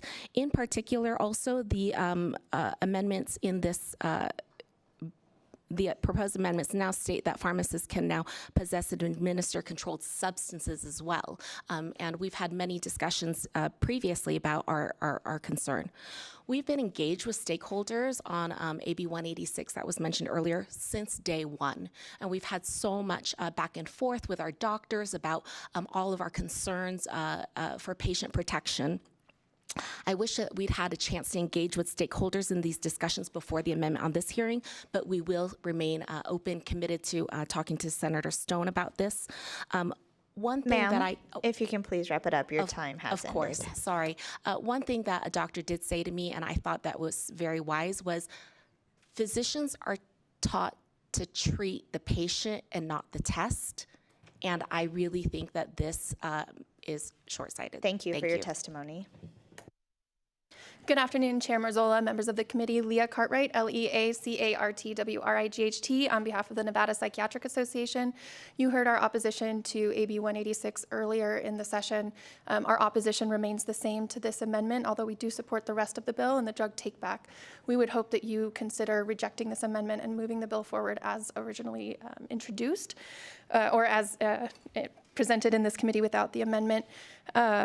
This body and this committee in particular has spent many, many sessions talking about requirements for physicians and what you need to do, things like cultural competency training, biohazard training. None of that exists in the statute for our pharmacists. Same thing for things like liability insurance. Those things don't exist in the pharmacist statute. So if this is a conversation that we want to have about expanding the scope of practice, it needs more in-depth analysis than the last 5 days of session could provide us. Thank you. Good afternoon, Madam Chair, members of the committee, Sarah Adler. So like my colleagues, I had intended to come on behalf of our client, the Nevada Opioid Treatment Association, in strong support of this bill as it was originally constituted. Absolutely, NOTA believes that this is a mechanism that can really help get very dangerous drugs away from youth in our community, as one example. However, I also represent the American College of Obstetricians and Gynecologists who are opposed to the amendment that has come before you today. Thank you. Thank you for your testimony. Is there anyone else wishing to testify in opposition? I don't see anyone. Is there anyone in Las Vegas wishing to testify in opposition? Broadcast, is there anyone on the line? If you would like to testify in opposition to Senate Bill 231, please press *9 to join the queue.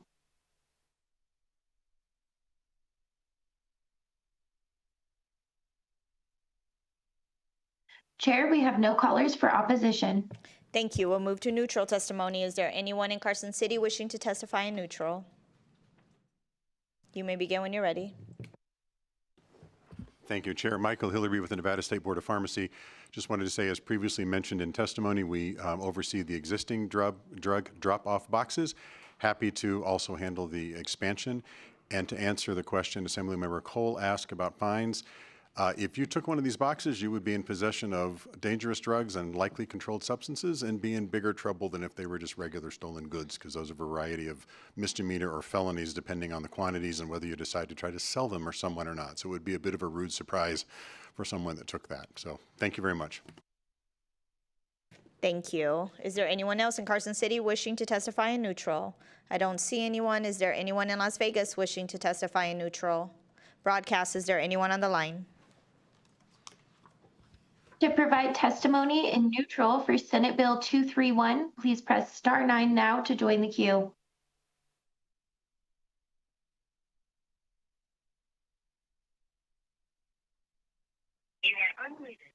Good afternoon, Chair and members of the committee. It is so wonderful to hear your beautiful voice, Madam Chair. This is Dora Martinez, and I represent the Nevada Disability Peer Action Coalition. And I do support this bill.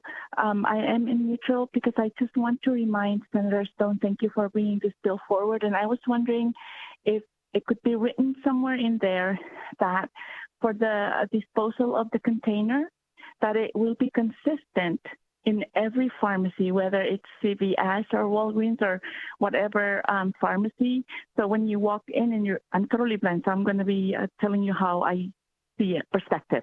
As you walk in, the counters in front of you, and the container would be placed on the right or left, and it stays consistently throughout all pharmacy.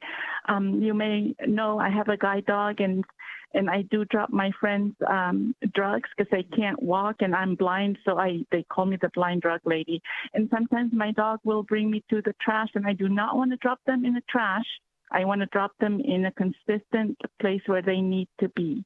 Thank you, and I hope I make sense. Have a great evening. Thank you for your testimony, and you may complete sentence. Broadcast, is there anyone else on the line? Chair, we have no additional callers to provide testimony. Thank you. Senator, would you like to give very short final remarks? Thank you very much, Madam Chair. My primary focus in authoring SB 231 was for the take-back bins, and I met with the proponents of the amendment as early as today. I hope that I won't let the amendment get in the way of passing the broader good of Senate Bill 231 as it was originally planned by myself. While I think there are some merit to the amendments, I hope that you'll consider the merits of 231 as far as the drug disposal bins goes by itself. Thank you very much. Thank you, Senator. I'd be happy to work with the opposition as well on the amendment. Thank you, Madam. I will now close the hearing on Senate Bill 344. I will now open the hearing on Senate Bill 376. This measure revises provisions governing industrial insurance. Welcome, Senator Daly and Mr. Beeman. You may begin when you're ready. Thank you, Madam Chair. Skip Daly for the record, representing Senate District 13, and I'm going to hand this off to Mr. Beeman. He'll be able to answer many more questions about it than I can. I do know the bill and the measure and what we're trying to do, but he's been the one working on it. He also promised me that he would keep his testimony and some of his supporters' testimony down to a minimum. I'm going to hold him to that. So with that, go ahead, Ryan. For the record, Ryan Beeman representing the professional firefighters in Nevada. Thank you for the opportunity to speak in support of SB 376. It's a critical piece of legislation to address unique challenges faced by firefighters and police officers in our state. SB 376 takes an important step to ensuring that firefighters and police officers diagnosed with these occupational disease, heart and lung, have access to the care that they need by allowing an injured employee to seek treatment from a physician of their choice when specialized care is limited. The bill acknowledges the urgency and complexity of treating these conditions. It also ensures that the financial burden of this treatment does not fall on the shoulders of those that have already sacrificed a lot for their communities. SB 376 allows firefighters and police officers diagnosed with occupational disease like heart or lung disease to seek treatment from a physician of their choice if the existing panel that is created by DIR lacks sufficient doctors. The bill mandates prompt reimbursement for out-of-pocket medical expenses for these occupational diseases, and then it also addresses gaps in the current system with providing stronger support for their health and well-being. I'll just real quickly walk through the bill. We're working from reprint 1. Section 2 of the bill expands access to physicians and also reimbursement provisions. It expands the physician choice for firefighters and police officers. It actually allows our injured employees with claims of these heart or lung to seek treatment from any qualified physician or chiropractor physician outside the state mandated panel, and fewer than the 12 specialties are available. Our members have found that the DIR's list, when they seek treatment for, say, pulmonologist, that there's not 12 by statute, and this would allow them to seek treatment outside that list.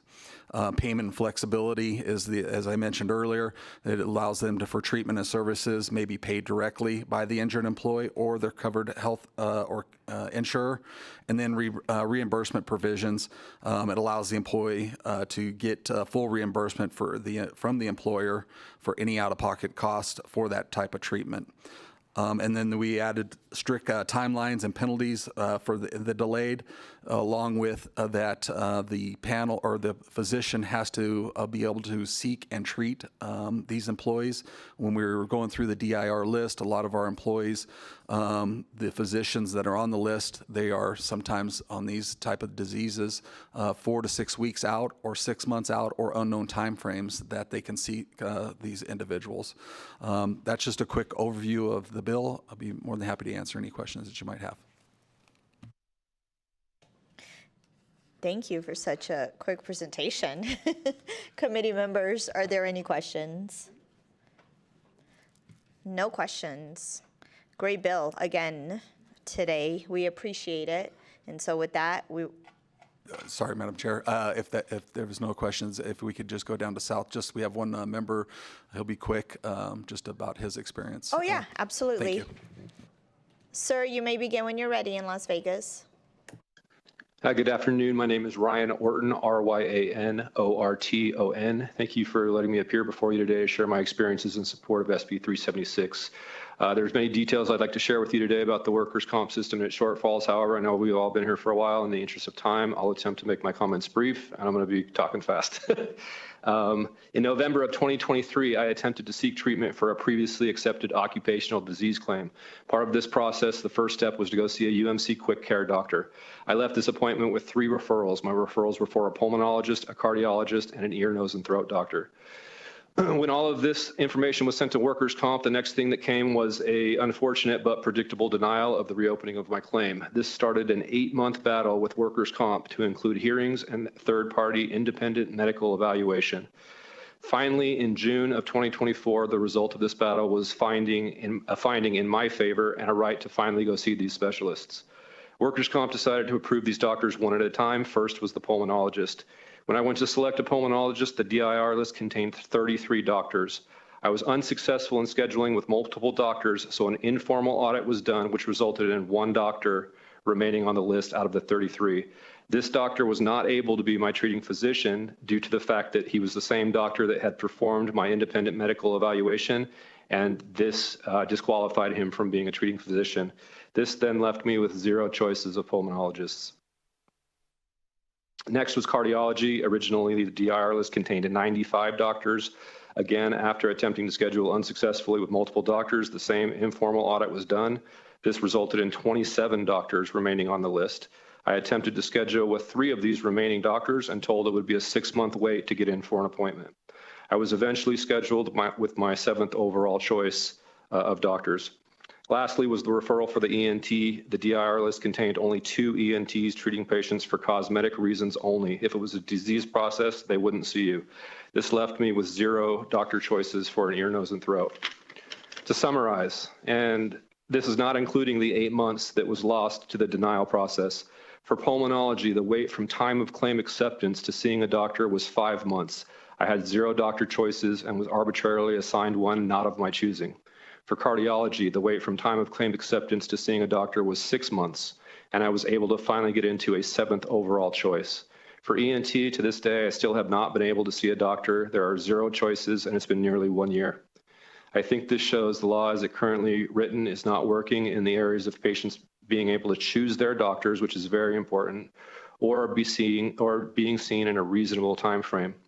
Lastly, this is not unique to me. I've heard these experiences echoed from my coworkers over and over again. No matter where the system is broken, the people that end up paying the price are the injured workers, and this bill is quite literally a lifeline for them for when the system fails to work. And when the system does work, this bill doesn't even apply. Thank you, and I'd be happy to answer any questions that you might have. Thank you for your presentation. I have a quick question.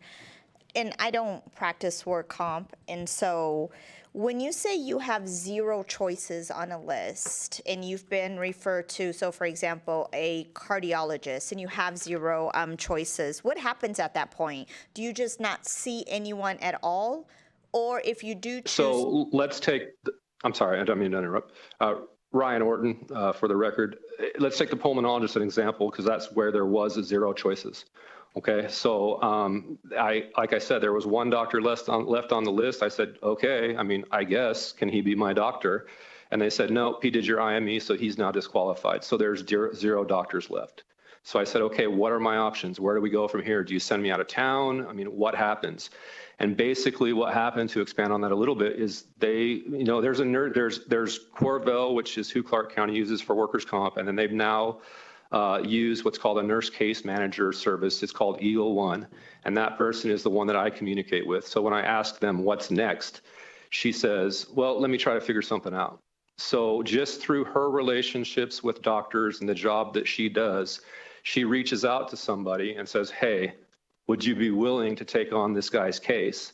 And the guy says, well, yeah, I mean, okay, I guess. And so now I go see that doctor. So like I said before, patient choice is huge. I mean, if you've ever been to a doctor that was not the right fit for you, they gave you the minimum amount of time in the room, they pushed meds on you, they wouldn't listen to you, it's a very big deal. So to be arbitrarily assigned a doctor that's not of your choosing, it is a big deal. And then when you get there with that doctor and, things don't line up the way that you want it to, then that was your only choice. Now you're in the system. I don't know where it goes after that. That's kind of where I'm at right now. So it's like, what's next? This bill would serve to let someone, because the law as it currently states says it has to be 12. There's just nothing after that in the law. This bill will let the law take the next step to say, hey, there's not 12 on the list. That's what the law says. Go ahead and go find any doctor in town that you want to see, who will also, I might add, will see you much quicker under your private insurance. Doctors definitely deprioritize workers' comp patients. That is not a myth, that is a fact. So you can take your own insurance, go see any doctor in town because workers' comp, DIR didn't meet its burden of 12 people on the list like the law says. You get seen quickly, you get the care that the injured worker deserves, and then it's workers' comp's job to then pay back the private insurance. Thank you for your response. And yes, the system is definitely broken if you're having to wait that long to see a specialist. So again, Senator, thank you for bringing this bill forward. Any questions, committee members? I don't see any. We will start with support testimony of Senate Bill 376. Is there anyone in Carson City wishing to testify in support? Good afternoon, Chair Marzola, committee members Jason Lesher, Lesher, with the Washoe County Sheriff Deputies Association and the Public Safety Alliance of Nevada. Really want to give thanks to Senator Daley, to Mr. Beeman, to Mr. Mills, and all the stakeholders who worked really hard to get this bill where it's at right now. Our folks get hurt on a constant basis, and we deal with work comp so often, and I just think this bill is going to help give some extra options, because most of our guys, when they get hurt, they just want to get fixed and get back to work, get moving on. So thank you. Good afternoon again, Madam Chair, committee members. Todd Inglesby, President of Professional Firefighters Nevada. We as first responders, myself, firefighters, police officers, we respond to emergency calls every day. We're required to be there by national standard in 4 to 6 minutes. We get calls for cardiac problems, respiratory problems, and we're supposed to be there in 4 to 6 minutes. We can't even get, as you heard in the testimony before, be seen for 6 months from a doctor. That's unacceptable. And again, I think Jason hit it right on the head. Our members just want to get back to work and do what they're sworn to do, and that's protect our citizens. Thank you. Good afternoon, Madam Chair and members of the committee. For the record, Tom Dunn, District Vice President for the Professional Firefighters of Nevada. Treatment delayed is treatment denied. And we have had members that live in, for example, Minden, Gardnerville area, willing to drive to Winnemucca to see a cardiologist because it was the quickest appointment that they could get within 30 to 60 days. A lot of cases, it's 6 months out, depending on whatever the provider access list is. And so once again, our members, they want a diagnosis, they want treatment, and they want to return to work. Thank you. Madam Chair, Jason Mills, JASONMILLS, on behalf of the Nevada Justice Association. We are in support of this bill, and I can attest to you that this is an ongoing and regular problem for police officers, firefighters in the heart and lung space and workers' compensation. It is a vastly important bill that is needed. Thank you. Good afternoon. For the record, Rich Harvey with the Nevada Fire Chiefs Association. We support Senate Bill 376. Unfortunately, occupational lung disease and occupational heart disease occur all too often in the fire service. When these diagnoses occur, prompt access to treatment is imperative, and choice in the physician providing the treatment adds confidence and options to the patient, possibly, likely improving outcomes. Nevada Fire Chiefs support SB 376. Thank you for your testimony. Is there anyone else in Carson City wishing to testify in support? I don't see anyone. Is there anyone in Las Vegas wishing to testify in support? Broadcast, is there anyone on the line? Thank you, Chair. We have no callers to provide testimony at this time.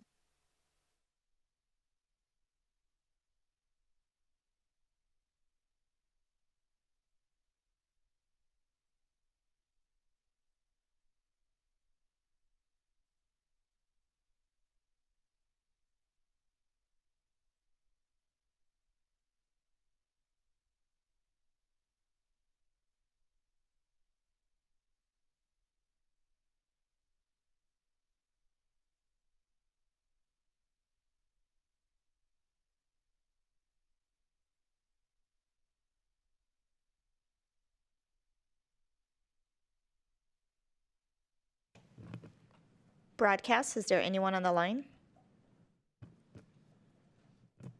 Chair, there are no callers to provide testimony at this time.